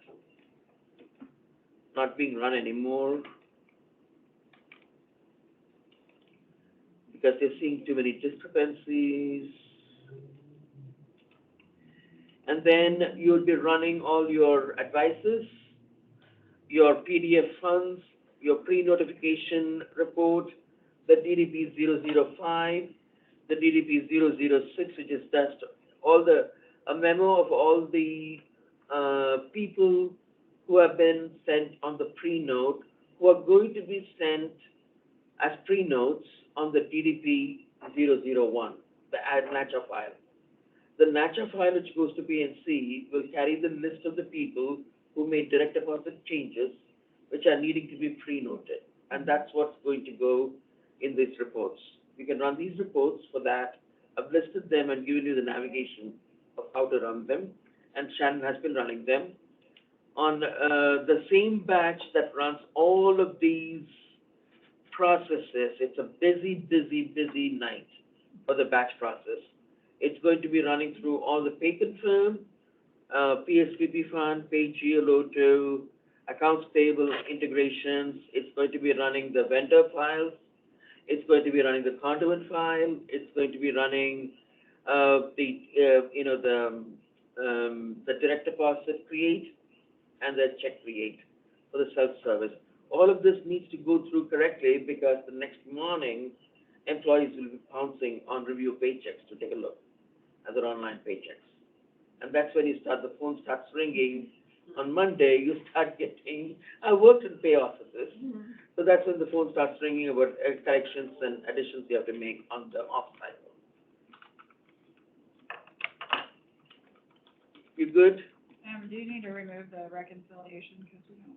Yeah, these guys, right?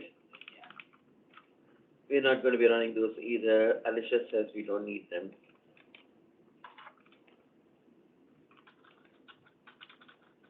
Okay, the distribution has been run, your payroll queries to audit payroll to fin. Right now, these are basically Ravi's queries.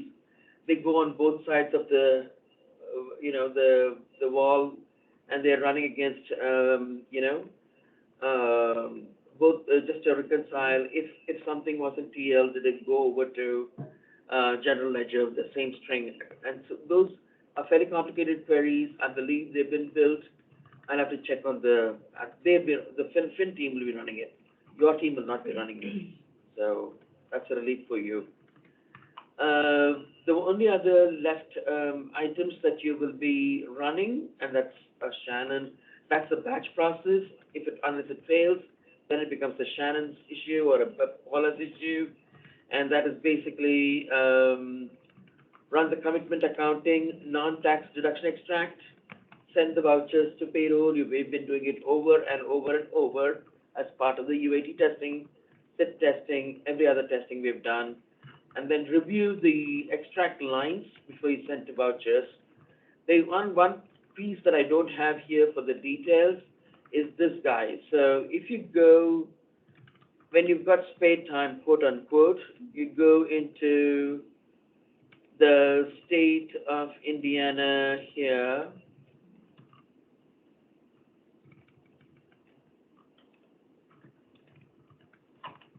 Payroll and interfaces.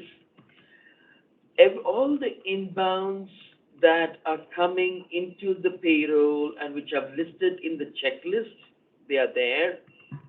All the outbounds which are going to be run on Friday by batch, they're also listed there. Most of the, and Brandy, keep me honest here, but everything is going to be, has been added to the CA7, right? She's not on Maybe the call. When we went through the C7 report, all of the interfaces that are going out for the payroll should be on there. Yep. So Brandy has dropped, really? Okay, so all of these interfaces are here in this one menu, and you want to take a look at that. The last thing that you may have to run manually for the finance team is the paycheck interface file, which basically sends your warrants which sends both checks and warrants, right? Yeah. Advices and warrants to the payments table in finance. It's not on batch. It's on the batch too. It's on the batch too. I'm just saying, these are the things that you may have to run manually if you need to. These are the potential or wake-up calls you get at 2 o'clock in the morning. No. No, we're not gonna get them. Oh. No. Well, we've gone the on-cycle completely. The off-cycle is fairly simple. As I said, it's going to be ad hoc. We don't have a calendar for that. What we do is one-offs for off-cycles. Unless a whole big group, some business unit tells you 200 people did not get, I don't know, 200 people did not get absences loaded. Why would that even be, why would they even be lagging like that? Unless for some reason there was a big thing, big issue that one pay group could not load, whatever reason. But then when you run my query, the time and labor query which says transactions not loaded, that should pull up anybody. It's a timing issue. If something happens where a bunch of people made updates to absences, they needed to be paid very quickly, that's when you might get a mass of people who need to be corrected. To create an off-cycle, it's very simple. It's, by the time you get around to creating the off-cycle, the GL interface is run, and that off-cycle closed flag would have, boom, been selected. So your 3-5 payroll is done and dusted. Your outbounds have already gone. Your conduit file is gone. The benefit interfaces are gone. Everything is gone, right? The bus has left the station. The only thing still waiting on your sending it is the NACHA file, the ACH file to PNC.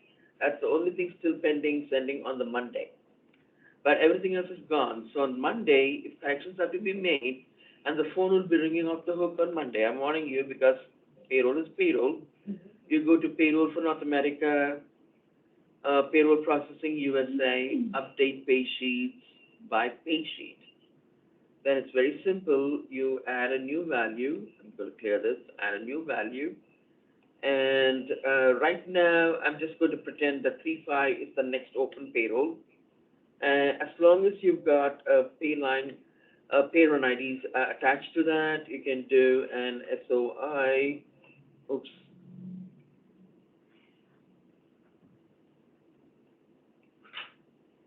SDA and the pay run ID of 03/05/2022, because we think that's still open. And the first page number is going to be 1. These are all going to be manual. You're assigning for an on-cycle, the system assigns the the page number and the line number. Off-cycle, you assign it, because the system doesn't know how many people you're going to be creating. Okay, all right. I've used 1 and 2, I think. Okay, let me do 5.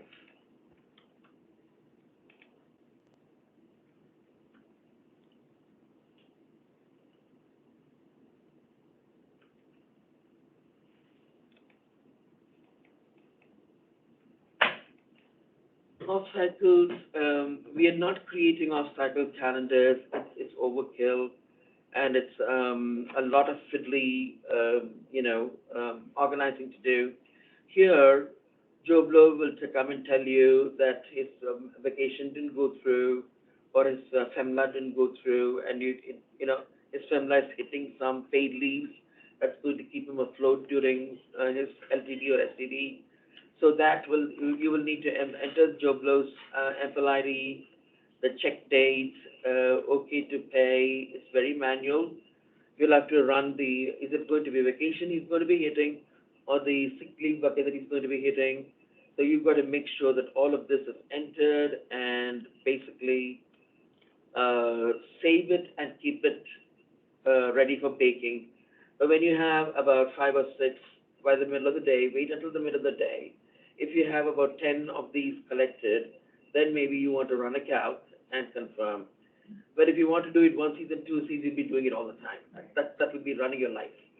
So I would say just bunch them up and run them at the end of the day. I would have suggested bunching them up and ending them, running them on Friday, but you want to be able to send them immediately if it's going to be a warrant. Yeah. So we can run this. The system will allow you to run it. In the latest, before it never used to run the problem is you will not be able to run the actual distribution on the off cycles. You have to wait for the next, because they're hitting the pay run ID for the next pay run, right? Yeah. So you can go all the way up to the NACHA file, send it. You can even send the payments to the payments table and Wells Fargo. You can do all of that, but you cannot run the GL processes because the distribution process errors when it sees you trying to run it for a pay run ID, which has not yet been confirmed. Mm-hmm. Your pay run ID is attached to an on-cycle. Your off-cycles are piggybacking on that on-cycle. That's not been confirmed yet. So that is something that you'll have to, remind Courtney, we've been talking about this, but when it goes over, it needs to be bunched together, on-cycle and off-cycle, and sent for the next pay period. Same thing for the vouchers. Yes. Any questions, anybody? Oh. A lot, Sheba. That is a lot. I just said, I'm going to give them everything I know. I know, you said earlier, it's a brain dump. And I'm It like, is, I mean, and we need to hear it, and we need to learn it. So we've got the PowerPoint here, and basically the PowerPoint just takes you through everything that I've looked at, by way of on-cycle, off-cycle. Only thing we didn't look, we looked at some reports, we looked at some queries. We did not go into the quarterly or tax reports. But what we can do is to run them and have you all look at the process monitor to see what they look like. And I think, Shannon, this last payroll, you went through every one of them, right? I'm sorry. In, C2P2, Yeah. C2P2 of SIT4, All the registers. all the registers and the tax reports, you ran them. Did you download them anywhere? Yeah. The folder? uh, Share it with this group and they can take a look at what's all there. Because we've done some pretty heavy-duty testing over the last few pay cycles. Every pay cycle, in fact. Everything with everybody. Yeah, so they can look at the format and the content of each of those payroll Yeah. registers. And those are really, the tax stuff is, you date to pay taxes, right? Yeah. Erica, I'm handing off to you, and Stacy, I'm handing off to you. Anything else from any questions? Yeah, I was gonna ask, are there any questions? I think you did a really great job today, Shuba and Kofi. Did anyone have any more questions for them as we close out today? Not right now, Erica. All right, it's been a full day, so I'm sure if you come up with questions, you all know how to reach out to us. And also, there is a Q&A session. Latoya, I'm not sure if you are on or not. When is the Q&A session for this group? Is it the same day, April 20th? Yes, it will be April 20th. Okay. So just want to make note of that so that if you do have any more questions, that will be another time set aside for you so you're able to answer or get your questions answered. But if there isn't anything else, Latoya, do you have anything before we close out? I do not. Great job, everyone. Awesome. Well, thank you so much, you guys, for your engagement, your attention and participation. You guys have a great day. This is your bread and butter, folks. Thank you very much. Thank you. Thank you, guys.